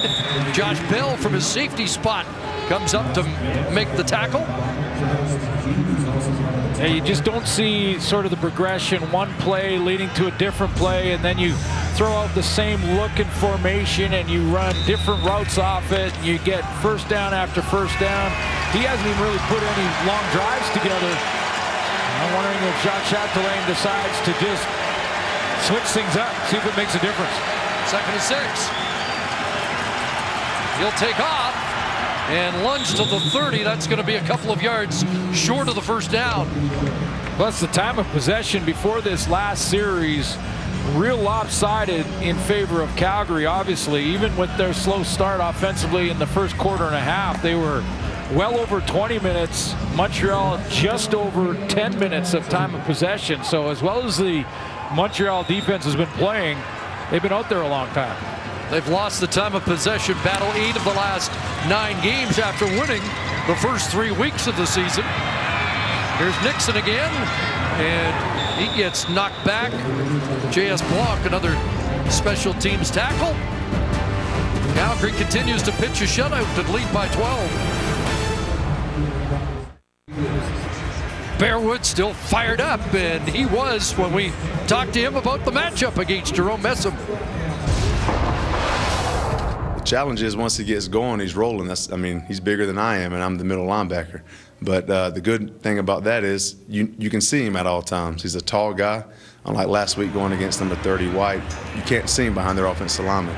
So the good thing is you see Messam. The bad thing is if you don't hit him early, he's rolling. I love that last part of that clip. You don't get him early, he's rolling. Here's Daniels brought down from behind by Jesse Joseph. But interesting that last week they faced John White, a guy that sometimes it's hard to keep track of.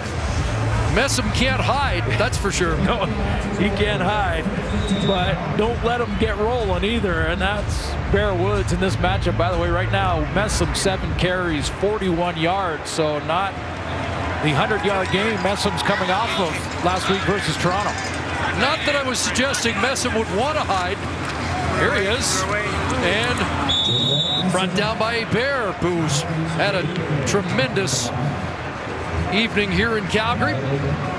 Oh, and an all-star first half or second half here. He's just come out flying.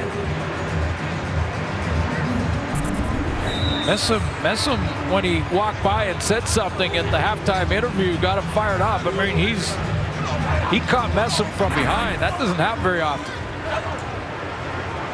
Still getting it done at 36 years of age. 2nd and 11. Here comes pressure again. And it's Markway McDaniel again. Chris Aki will drag him down. But McDaniel converts on 2nd down, and he's done that with regularity this season, and that's at least 3 here tonight. Well, and second in the league coming into this weekend in the 2nd down conversion catches. Over 1,000 yards, as you mentioned earlier, Chris. Got there tonight and ranked 8th in the CFL. I mean, the quarterback in the receiving corps has had sort of a decline in numbers over the last 4 weeks, and maybe the coverage, finally, some defenses are giving him credit. Catch number 80 on the year, and they go right back to him. I mean, you can catch on 1st down too. Yeah, you can. But you know, you take a look over the last 4 games, and I noticed this. I thought, okay, he plays against Ottawa in September. He has a typical Markway McDaniel night. And since then, the numbers have started to drop. The targets have started to drop. 2 things there. One is defenses start to roll to him, especially on 2nd down. But the other is with Kamar Jordan and Tavares Daniels stepping up and getting targeted more. Obviously, there's only one football. That's part of it. But I'm on 2nd down playing defense. I'm rolling the coverage to 16. That's where Bo likes to go. 6 for 65 of the game. Messam up the middle. And that time, he wins that battle against the Alouette linebackers.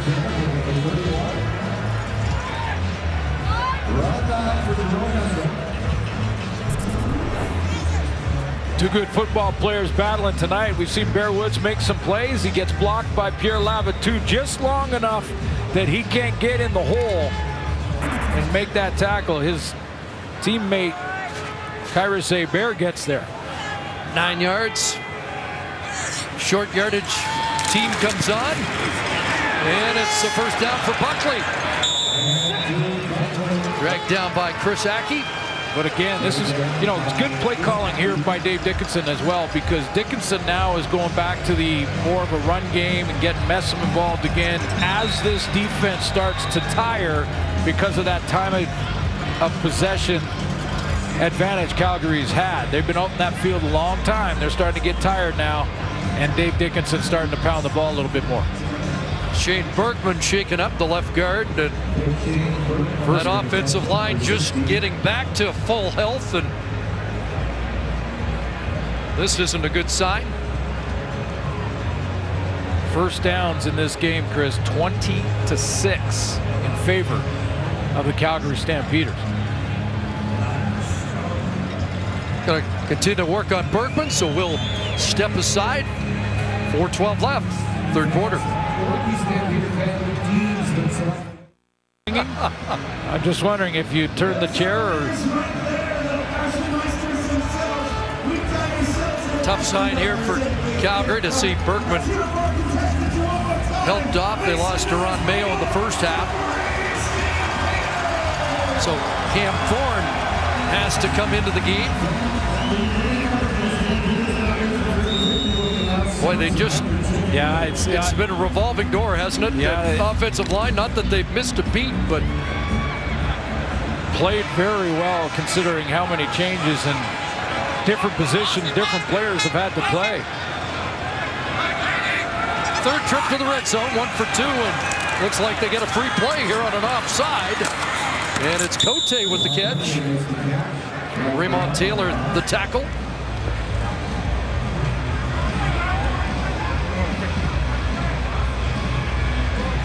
And the chirping continues. Offside, Montreal, number 91. 5-yard penalty, remains first down.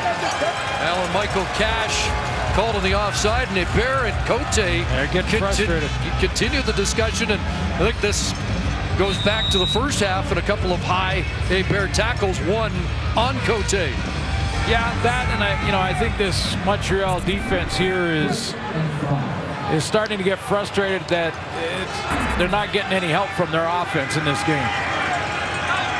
So it's 1st and 5. Swing it to McDaniel. Gets a block. Gets a first down. 1st and goal, Calgary from about the 5. Nice looking play. A few plays here in this drive to Marquay McDaniel. Obviously found something, and Dave Dickinson has made the adjustment, get it to 16 and get him involved. 32-year-old veteran, 70 straight games with at least one catch.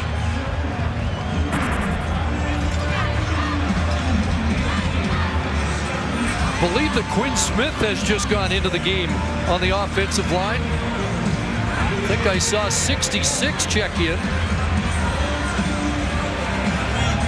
Maybe not. We're going to get a timeout here. Timeout, Calgary.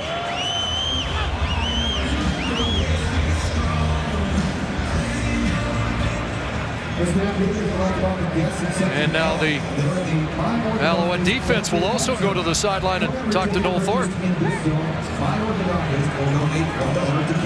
And trying to get Thorpe off the field.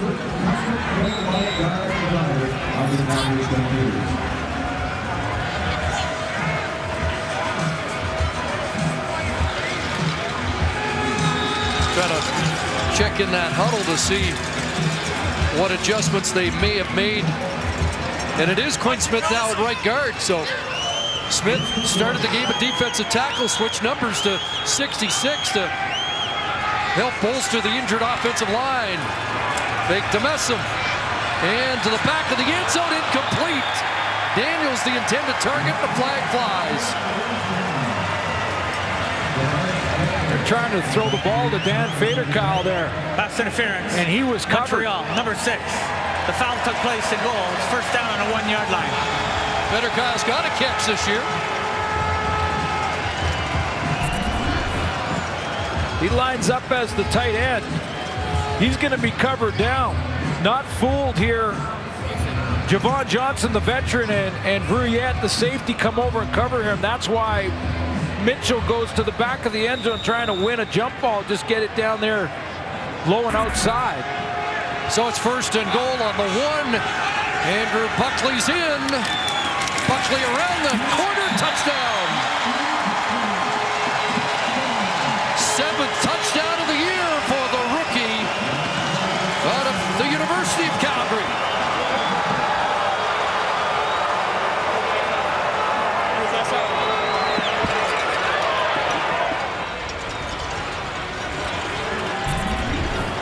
And that drive's going to be demoralizing in a big way for this Montreal defense. Have played their hearts out tonight. Offside. Montreal, number 6. Penalties decline. Result of the play is a touchdown. And here's a stat for you, Suits. Andrew Buckley and Russ Jackson, the only Canadian quarterbacks with more than 5 rushing touchdowns in a single season. When you're in the same company as Russ Jackson, you're doing something. No matter how you get there. I agree. Good for Buckley. And I'll tell you what, he's perfecting and really working all season on that short yardage stuff. I mean, early in the preseason, I remember him struggling at it a little bit, and then he has come a long way and clearly taken it, his role, embraced it, and improved every week. That was good hard run off the edge and 7th touchdown. A USC product. We've got a challenge here on that touchdown from Jacques Chapdelaine.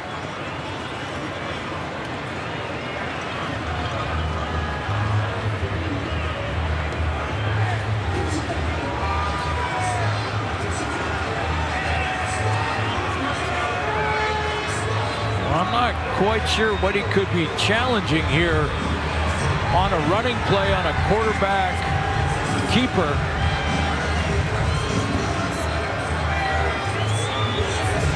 This is a time when we'd like to have the coach mic'd up just to get the clarification. Well, Kim Murphy will let us know.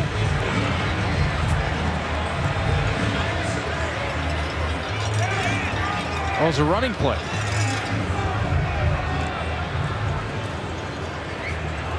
Well, maybe he won't let us know. It was just a meeting where Kim Murphy explained to Jacques Chapdelaine on a running play, you know, contact down the field, you can't challenge.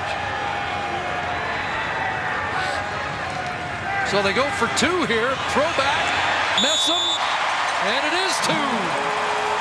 Stampeders click again for the 2-point convert. And that wind and that air you feel is the wind coming out of the sails of the Montreal defense. Misdirection. Winston Venable gets caught looking at Bo Levi Mitchell, and it looked like it was his man, Jerome Messam, open for the 2-point convert.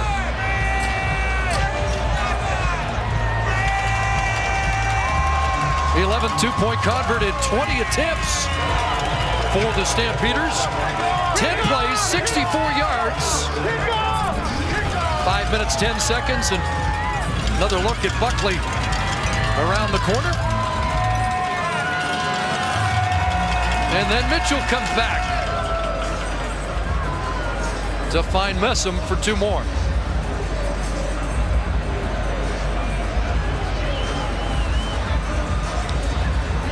Coming into this game and into this weekend, Jerome Messam was leading tailbacks in receiving yards. It's not something we've often said about Jerome Messam, but Dave Dickinson has used Messam that way a lot more than other coaches in the past have. 52nd catch on the year for Messam. Shagir on the return, and he gets cut down by William Longley, who has 15 special team tackles on the season. I have to say I'm a little surprised to see number 12 back in the offense. I mean, if he goes 6 of 11, 61 yards, and you give credit to the Calgary defense, make some adjustments, give them a couple of series in the 3rd quarter to see if the adjustments, he can execute those adjustments. But if you can't and you haven't, you gave up a 1st rounder to get him. Exactly. When are you going to take a look at him? Why not against the best? And Shagir not going anywhere. Wow. Tossed down by Cordero Law. And this offense just hasn't been able to crack the code. Cordero Law's watching his film. He's doing his film study. He saw this one and just buried it.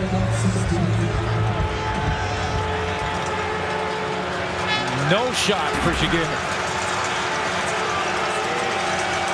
Alouettes with 2 offensive yards in the Oh, boy. Third quarter, and they'll have negative yards now. Charleston Hughes gets home. Cato can't get to the sideline fast enough. I don't think I've seen a quarterback after a sack sprint to the sideline faster than that. 5th straight start for Rakeem Cato. That's the 20th sack that he has endured over this recent stretch. Well, he didn't even get touched either. He just saw the shadow. Hit the deck. Kicked away. Nixon at midfield, and he's got something. Here's the ball. Nixon down inside the 30. Alouettes getting disheartened now. Well, and he's not right. I mean, you know, Charleston Hughes didn't hit him. He gets up here. Watch him. He just gets rid of the ball and sprints. Like that's it. I'm going to the end of the bench. A little shout to his own coaching staff.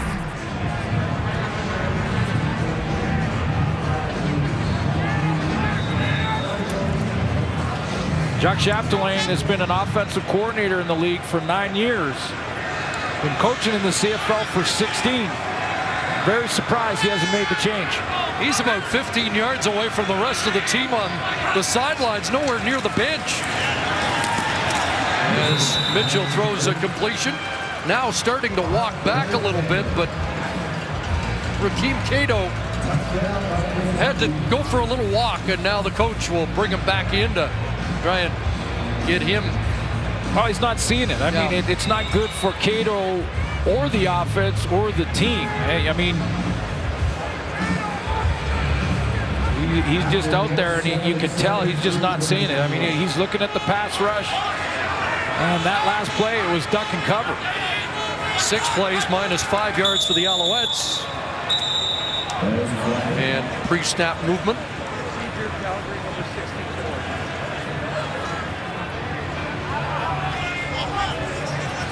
Procedure, Calgary, number 64. 5-yard penalty, remains 2nd down. There'll be one more play in this quarter.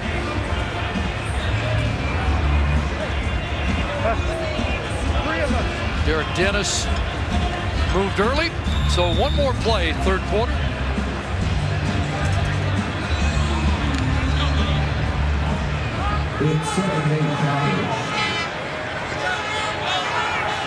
Makes it 2nd and 8 at the 26. And Mitchell down in the end zone, incomplete. Trying to get it to Daniels, and Ramon Taylor on the scene defensively. Yeah, he's upset that he thought it should be offensive pass interference. And when I saw it live, I thought he may have an argument here. 3rd down. Tavares Ted Daniels is the intended target and wants to push in the back as the ball's in the air. He gives him a shove there and pushes him forward.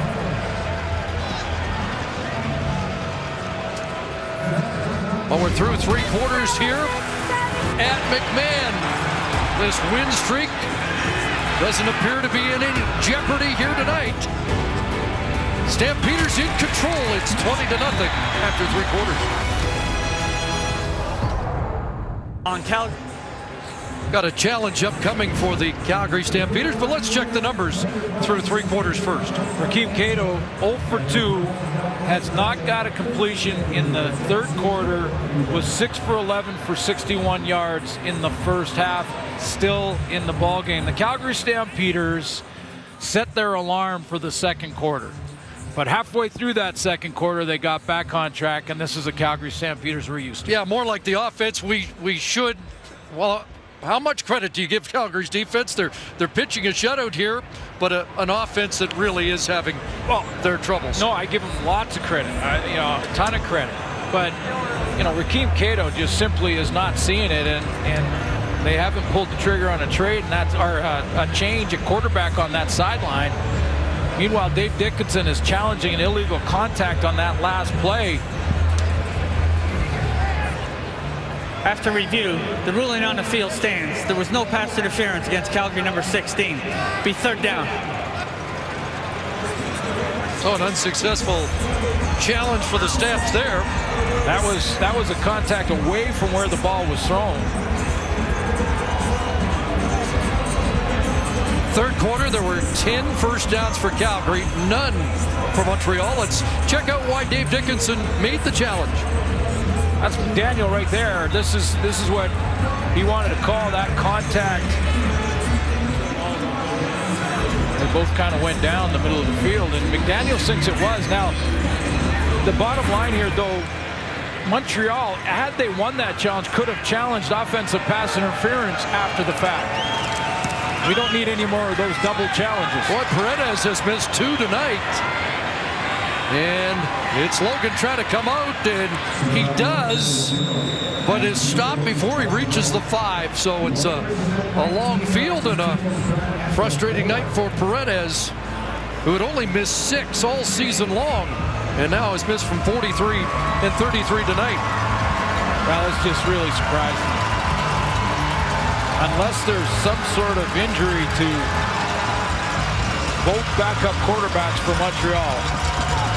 Well, the other is Shane Carden, who has not been in Montreal camp for more than a month or so. How are you not looking at Vernon Adams Jr.? I mean, you talk about what they gave up for him. Well, potentially the #1 pick overall. Cato from his end zone, and he just leaps back out of the end zone to take another sack. Well, because of those shadows, I mean, he's seen them. I mean, and that's not, I'm not talking about his courage level. You know, quarterbacks, veteran quarterbacks will tell you that when they start getting hit a lot, they start seeing shadows. They start thinking the rush is there before it is, and then they are reluctant to pull the trigger, and then they end up getting sacked anyway. 6 sacks in the game for Calgary, a league-leading 47 on the year. 2nd and 12. And he throws that out of bounds. No one in the area. Yeah, this is...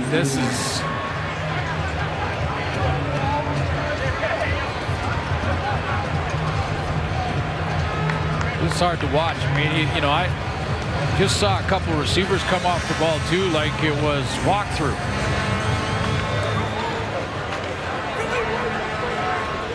Jacques Chapdelaine wants to talk to Kenny Stafford about that last pattern. And they're going to concede 2.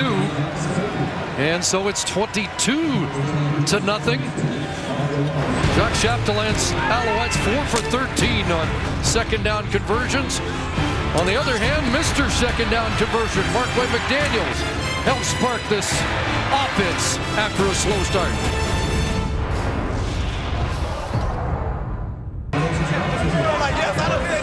Markway McDaniel with 8 catches, 81 yards in the game.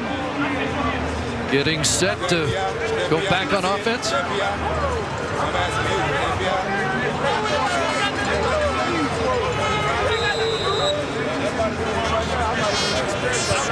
Al's kickoff after the safety was conceded. Nixon scoops it up. And now kicks it outside. And finally ushered out at the 45-yard line. Well, we've watched Markway McDaniels, the senior man among the receiving corps. DeVaris Daniels telling us yesterday he's their leader. For me, he's the guy that I look to. I know for a lot of the young guys, he's the guy that sets the example. You know, everybody wants to be like him. He's like the dad of the group. You know, he's the most consistent player in the CFL. Just, you know, always on his P's and Q's, just professional. And I think that's something that, you know, I've taken to heart, and that's, you know, out of everybody that I've been around, I think that's the player that I most likely would want to be like. McDaniel at this point, watching on the sidelines. Bo Levi Mitchell handing it off to Torrey Harrison, and might start to see some of the reserves come in. You wonder about when we see Drew Tate. Yeah, I was about to say, both backup quarterbacks in this game, it's probably about that time to get them out there. And Dave Dickinson, 22-0 lead over Montreal, where their offense has shown absolutely no signs that they can get a first down, let alone score. Don't decide this is Bo Levi Mitchell's last series. 251 passing yards, and here's Harrison on the screen. And he gets driven down at the 51-yard line. It'll be a 2-and-out. And after Mitchell saw that Harris didn't, or Jerome Messam didn't get to the first down marker, or excuse me, Harris, he showed like he wanted to stay on the field. He knew, I think he knew it was his last drive. Wanted to get that first down, try and rack up a few more yards and maybe another score before he was pulled. But these will be valuable reps too for Drew Tate in the just-in-case scenario.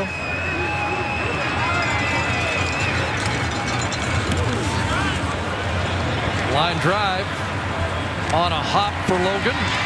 No room to maneuver, and he'll step out at the 23-yard line. Rakeem Cato looks like he's going to go the distance here. It's a head-scratcher. Alouettes with fewer than 100 yards of offense, and we're in the fourth quarter. Then again, last week, the Calgary Stampeders held Toronto to 193 yards of offense. Oh, hey, no, at full credit to this Calgary defense, outstanding, and has been all year. But this is a quarterback that can't pull the trigger and is stuck it.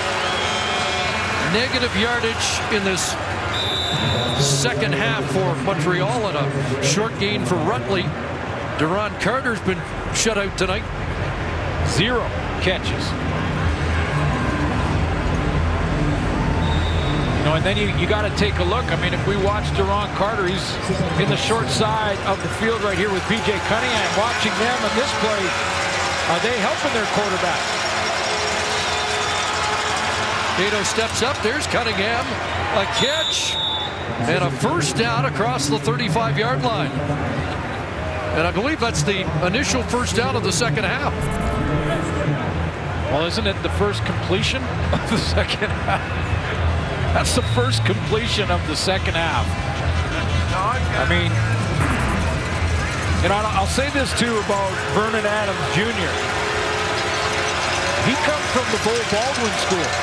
Played for Bo Baldwin before he went to Oregon.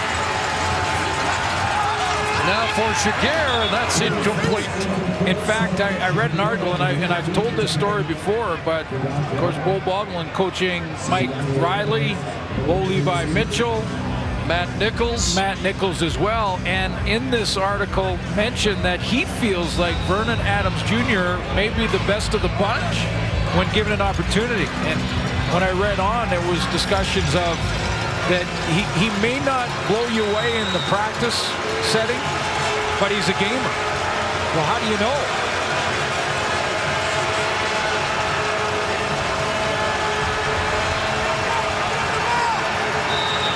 Second and 10, and Cato going to walk to the sidelines and confer with the coach as they have to use a timeout.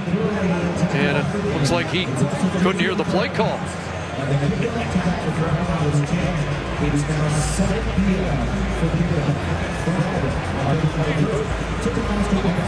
Nick Lewis going to come over.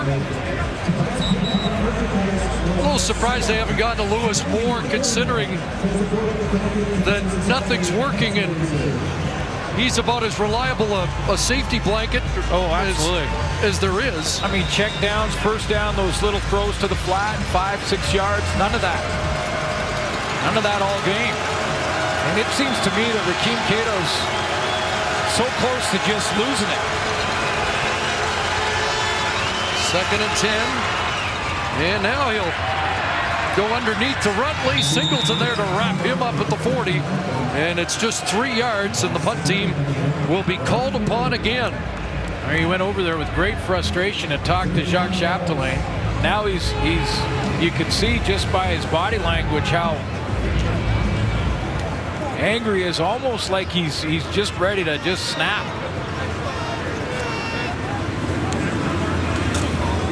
Beatty launches it. Nixon has trouble with it. Loose.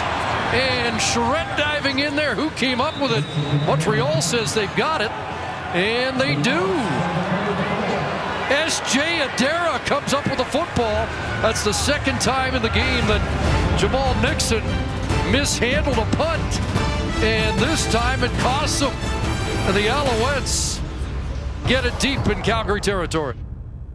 We're at McMahon, where the Alouettes have just recovered that fumble on a mishandled punt by Jamal Nixon, the newcomer that gives Montreal its first red zone appearance of the game. And Cato to the end zone, Kenny Stafford, and it's tipped away by Tommy Campbell. Another knockdown.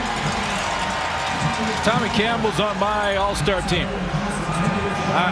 He's going to be my starting corner on my all-star team. He's, as I mentioned, leads all corners and tackles, loves to get his nose dirty. He'll help in the run game. But he has shut down Deron Carter tonight. 3 targets to Carter. He has not made a catch. Another knockdown in the end zone. Remember the interception against BC? Fans making noise, trying to disrupt. Cato into the end zone. And is it a catch? No. Cunningham went up, but couldn't bring it down. Looked like he was on the verge of a circus catch. Josh Bell get in there. Have a look. Back from that trail position underneath, it looked like Bell, the safety. Little bobble at the high point. Doesn't have it there, trying to get. No, and that pops out. It was Glenn Love that drops from linebacker all the way over the top. Going for it on 3rd and 10. Calgary fans want the shutout. Cato sidelines. It's complete around the 10, but that's going to be short of the first down.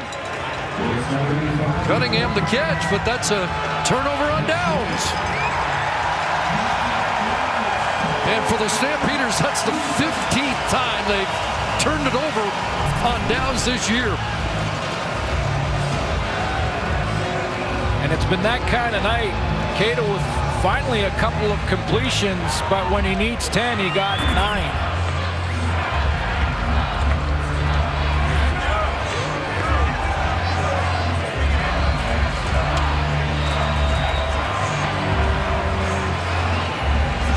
So the Stampeders will take over at their 9-yard line.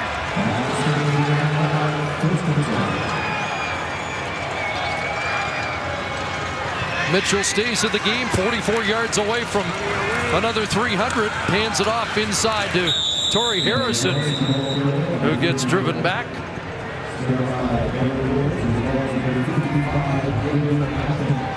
A little surprised that Bo's still in the game.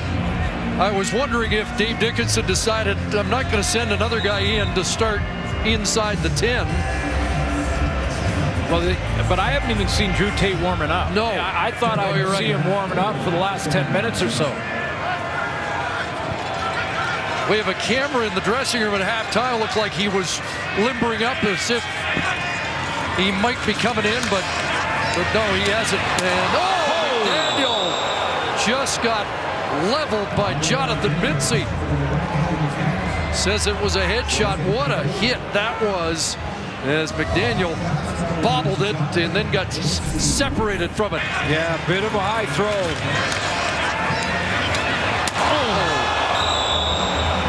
And you wonder how he even gets up after that. That is hellacious.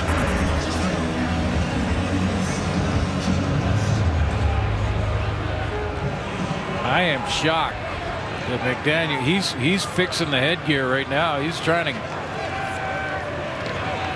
Wow, he got up. Logan from the Alouette 50. Strung out here. Can he turn it upfield? Now he does. Across midfield and finally dropped at the Calgary 44-yard line. Well, the Alouette defense has been stout tonight, and Jonathan Mincy puts an exclamation point on it with that hit.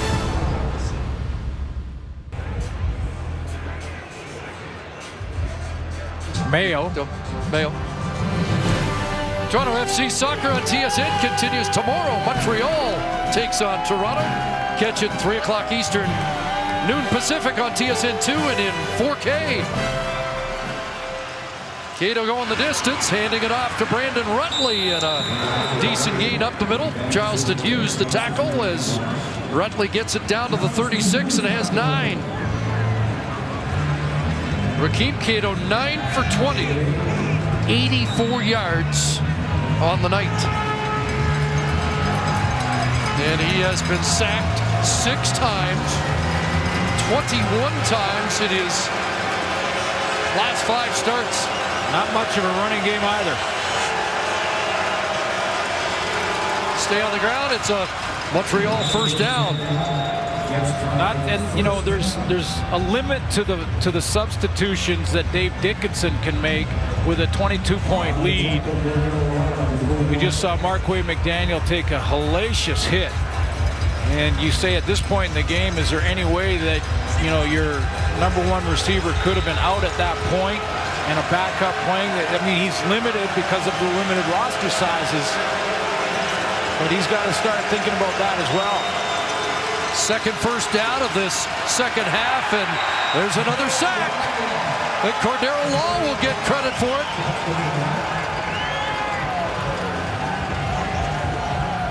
I'll tell you what, Cato's getting close.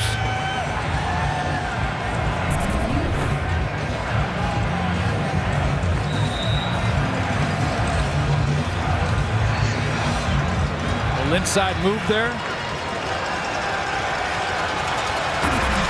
54 sacks allowed by Montreal this year.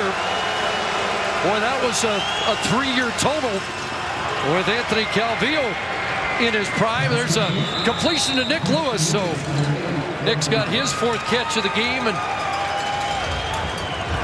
now within 5 of Alan Pitts for number 5 all-time in CFL catches. After every throw, Rakeem Cato is looking to his own bench and his own coach and barking something at him.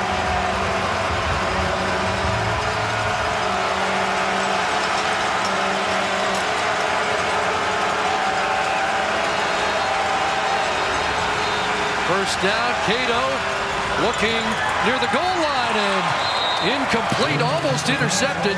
Kenny Stafford was the target, and there's Jamar Wall there defensively, almost had his 5th interception of the year. Boy, another guy that will get tremendous all-star consideration. It's getting that time of year. Nominees for outstanding player. All-star picks. Jamar Wall, 4 interceptions on the season and leads the league in knockdowns. Kenny Stafford without a catch in this game. Duron Carter without a catch. 2nd and 10. Cato underneath to Rutley. And Rutley is bumped out by Tommy Campbell, short of the first down. It'll be 3rd down for the Alouettes. And about 2 to 3 yards. Put 2.5 for Jacques Chapdelaine.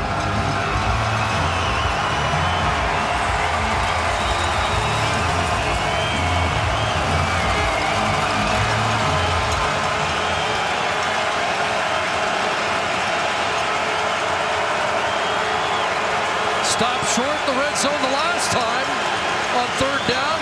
On the ground this time, and he's got it. Well, let's see. Rutley driven back. Forward progress looked close, but I'm not sure. Calgary defense thinks they've got another stop. I don't think and so. They do. Yeah, they got another stop. Didn't get there. And so the shutout bid continues.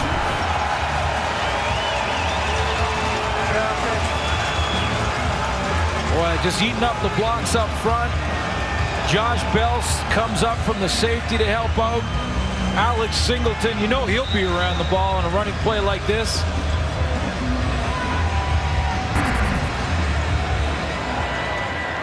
Tell he has fun playing the game, doesn't he? He does. Big addition as a national starter. Torrey Harrison for Messam here down the stretch. And he gets punished after a short gain.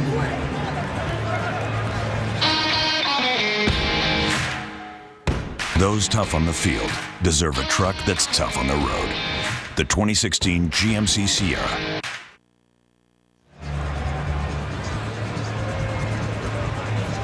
So we've hit the 3-minute warning here. And McMahon, the shutout intact. It's 22-0 Stampeders. Decision desk is already weighing in here and awarding Dave Dickinson a CFL record 14th win as a rookie coach. 14th win for the Calgary Stampeders, locked up first place. We don't mean to be in a hurry, but this lead does seem safe. Yes, it does. The way the Calgary defense is playing versus this dysfunctional, at this point, Alouette offense. Pressure on here. Mitchell in the end zone, and he just gets rid of it to avoid the safety. And are they going to call a penalty for grounding, which would be a safety? Well, was it an offensive lineman that was right near the football where it hit, or did he cross the line of scrimmage Intentional with it? grounding. Calgary, number 19. The infraction took place in goal. Safety scored on the play. Yeah, he was well short of the line of scrimmage, and so much for the shutout. Yeah, I think it was an offensive lineman that was out there. Again, here's the safety blitz. This blitz has worked well for Montreal throughout this game. One of the few things that haven't, and he just throws it away. But that's an offensive lineman. That's Dan Faderkal. So not throwing it to the feet of a running back, that would have been okay. So we'll give Dave Dickinson, even though they give up the 2 and will have to give up the ball back to Montreal, the win. Becomes the coach with more wins than any other coach in CFL history in his first year. You heard his speech prior to the game. Him winning his 14th wasn't one of the things that he alluded to that they were still working on. But 16-1-1 and 2 postseason victories are certainly on the priority list. Well, and Chris, clearly tonight the plan was for Bo Levi Mitchell to go wire to wire.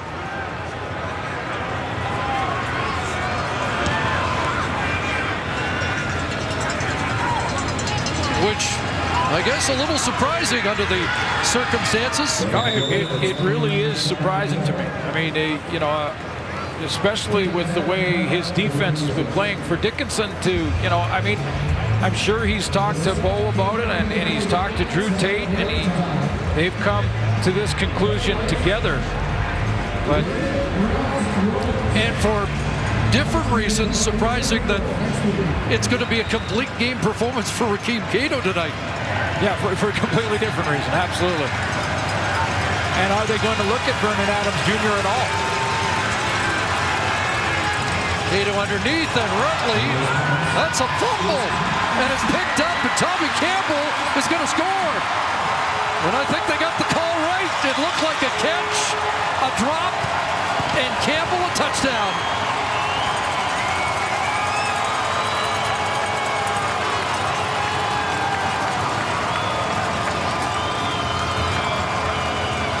Well, it will have to be reviewed.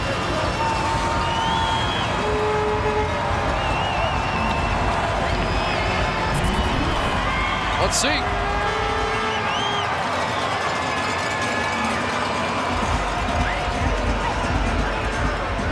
Well, maybe not. I'm not sure the if previous he has play possession. is under review by the command center. The previous play is under review. Made the catch. It was a little casual, but yeah, he didn't make the catch, did he? I don't think he ever had possession. That's going to be ruled incomplete upon review, I think. It looks to me like he's turning, but not with possession in his hand. It's bouncing around and hits the turf. Campbell doesn't catch it in the air. After review, the ruling on the field has changed. It's an incomplete pass. Be second down. So that's the second time Tommy Campbell's taken one to the end zone and had it canceled this year. But that was played correctly by the officials. Yes, to allow that play to continue, not blow it dead, blow the whistle. Allow the play to continue. and then upon review you can go back and make sure you get it right, and they did get it right. I don't think that was a catch. He didn't have control. No whistle stopped the play, and under review they got it right. Campbell returned an interception for a touchdown earlier this season, only to have it canceled on review. Cato rolling, trouble again. Jagarrett Davis in pursuit. And that one thrown to the bench to avoid what would have been the 8th sack of the game. Now 11 for 25 on the night. Jagarrett Davis in the long line of defensive bookends for Charleston Hughes that have come into their own. 4 sacks in the last 2 games. Can't even keep count of the pressures. There's another pressure. Coaches will keep track of that. Devon Claybooks will keep track of that. And you mentioned this team got stronger up front on defense when Cordero Law signed and returned back to this team. Cato in trouble, gets it to Lewis, and Nick Lewis is stopped short of the first down. Alex Singleton has been involved in all of the tackles on these 3rd down plays to hold Montreal just a yard short. Waiting on the spot, but again, they come up a yard short. And that's 3 takeaways on downs in this game, and up to 17 on the year. Nick Lewis has done his part. He's been watching him away from the ball as well. He's running his routes hard, fighting for those extra yards, get tripped up by a good linebacker, and held just short on 3rd down.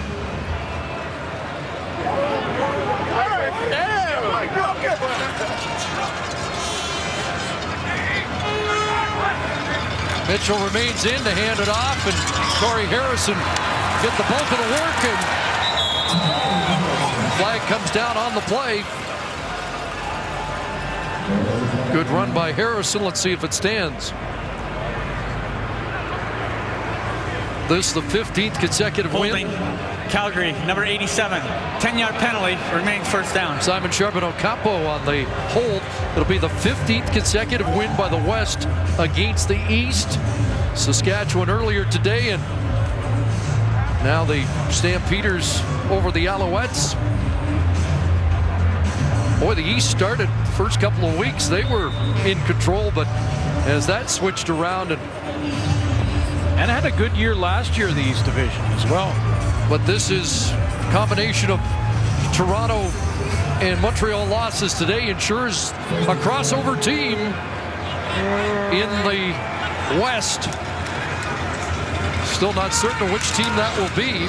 And I'm not ruling out anybody, but because when the playoffs come around, it's a one-game affair. You move on and you can get hot and on a roll at the right time. But this may be the year we see an all-Western Grey Cup. And could very well be. I know the Ticats and Red Blacks are right now saying, well, we'll see about that. And good. I hope they are. Well, you look at those standings and even project the Saskatchewan Roughriders to be third right now. Well, now you've started a discussion in Saskatchewan about the let's eliminate the division discussion.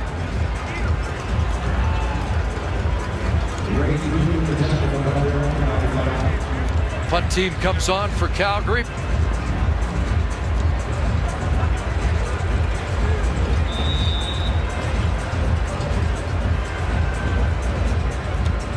One thing that will be debated here in Calgary all week is Bo Levi Mitchell's playing time. Just how Dave Dickinson managing it. Clearly the plan was for him to play the whole game as long as he was healthy. And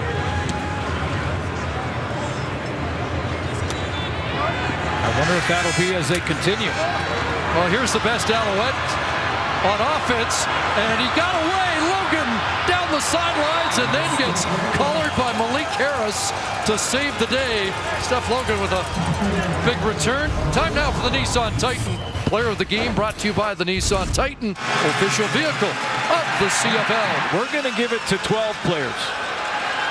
12 players that made up the Calgary Stampeder defense. Alex Singleton with a huge performance, 7 sacks, 5 forced turnovers. Ciante Evans and Tommy Campbell. Campbell on the corner was outstanding, especially early against Duron Carter. And somebody out there is going to say that we, or me in particular, jinxed the shutout. But Calgary's defense, I guess that could change in the next series here, but Calgary's defense has not surrendered a point. No, they have not. The 2 points on the safety, and yeah, shout out for Devon Claybrook's guys.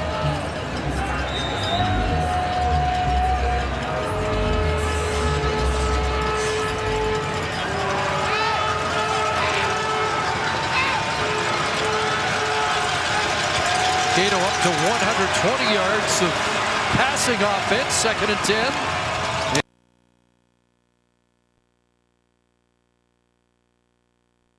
Backfield again, Rutley, and there's Malik Harris, one of the reserves in, and next man up in Calgary means they don't miss a beat. Well, and we can only hope and cross our fingers for Duron Mayo. He was injured earlier. If you're just cruising by on your television right now and you see no Duron Mayo in the lineup, hopefully he'll be okay. And also Shane Bergman. Yeah, those are the 2 causes for concern in Calgary. Here's Cato down the rail, incomplete. Carter trying to make the circus catch.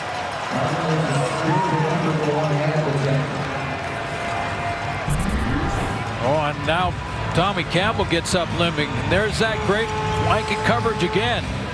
Turns inside. Almost brought it in with one hand, but it's another turnover on downs. The 4th of this 4th quarter. Sorry, Chris. Campbell.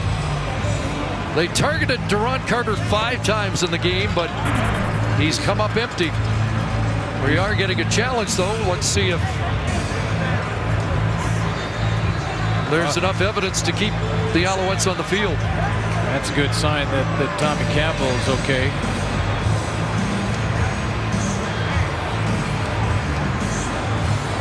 Montreal is challenging that there was pass interference, number 89, Montreal.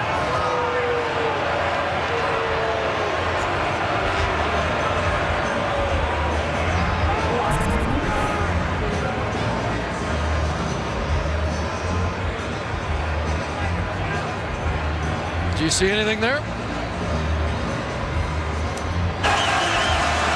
I see Tommy Campbell in great position. Turn to the football. Calgary, number 25. The infraction took place at the 2-yard line. The automatic first down, point of foul. Well, they do call it. And it's a first down at the 2 for the Alouettes. The only thing you could, and what they called there was that he was leaning into Carter and pushing him out of bounds. Now, because he was facing the ball, a lot of times you get away with that as a defensive back. And what I mean is not getting away with cheating, but getting away with it as in, as long as you're turning to play the ball, you have his equal right to it. But a little grab of the sweater. I was going to say, he also, the reason that Carter only put the one hand up is Campbell was holding the other one down. You're getting Vernon Adams suits. Short yardage. First and goal. Rutley, touchdown. So the Stampeders defense does surrender points. Well, and it wasn't full short yardage, really. It wasn't. We're on the 4-yard line, weren't they? What do you want? 2. 2-yard line. Just outside the 2. Okay. We'll chalk it up to short yardage. Rutley crashes in for his 3rd rushing touchdown of the year. Too little, too late tonight. They'll stay out and try to get 2 more.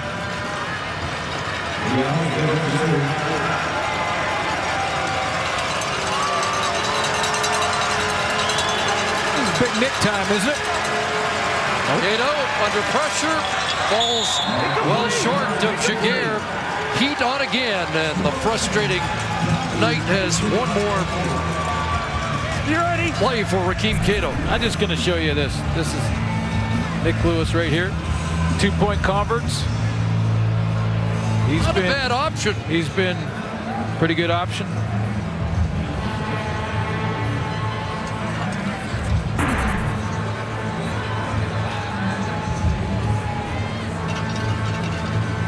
Led them in receptions tonight. Short touchdown run by Rutley after the pass interference call. We can't get all final possession overtime games all the time, I guess. Well, it was a spectacular night last night. The Ottawa-Hamilton game down to the wire, and then still trying to figure out how a 10-point lead evaporated for BC inside the 3-minute warning as the Bombers win their 9th and 11. 2 quick turnovers. We were on a good run there, though. That was good 15 real close contested games. They faked they were anticipating a short kick. It's driven back to the goal line, and Nixon's going to have to eat it down there at the 3. 4 more. We got 4 more to go. Let's see, there's 2 more regular season games. Yeah. A Western final. And then that game at the end of November. A lot of work to do before you get there. Remember that 16-2 team? We showed you that board early, the Edmonton Eskimos. They didn't get there. But this is a good football team. Just wanted to complete the accounting on the offense in Montreal tonight. Jerron Carter playing in his 40th career CFL game here tonight. And this is the first time he will be held without a catch.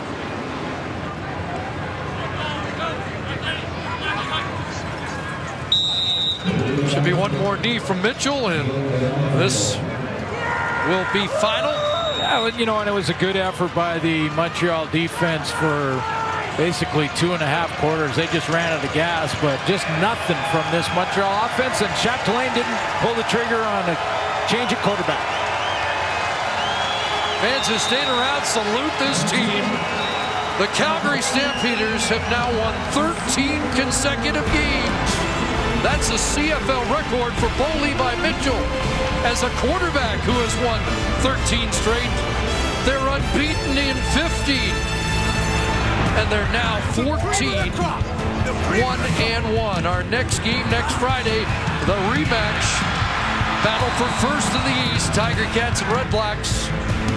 This one goes final, 22-8 in favor of the Stamps. So long from McMahon. SportsCenter is now.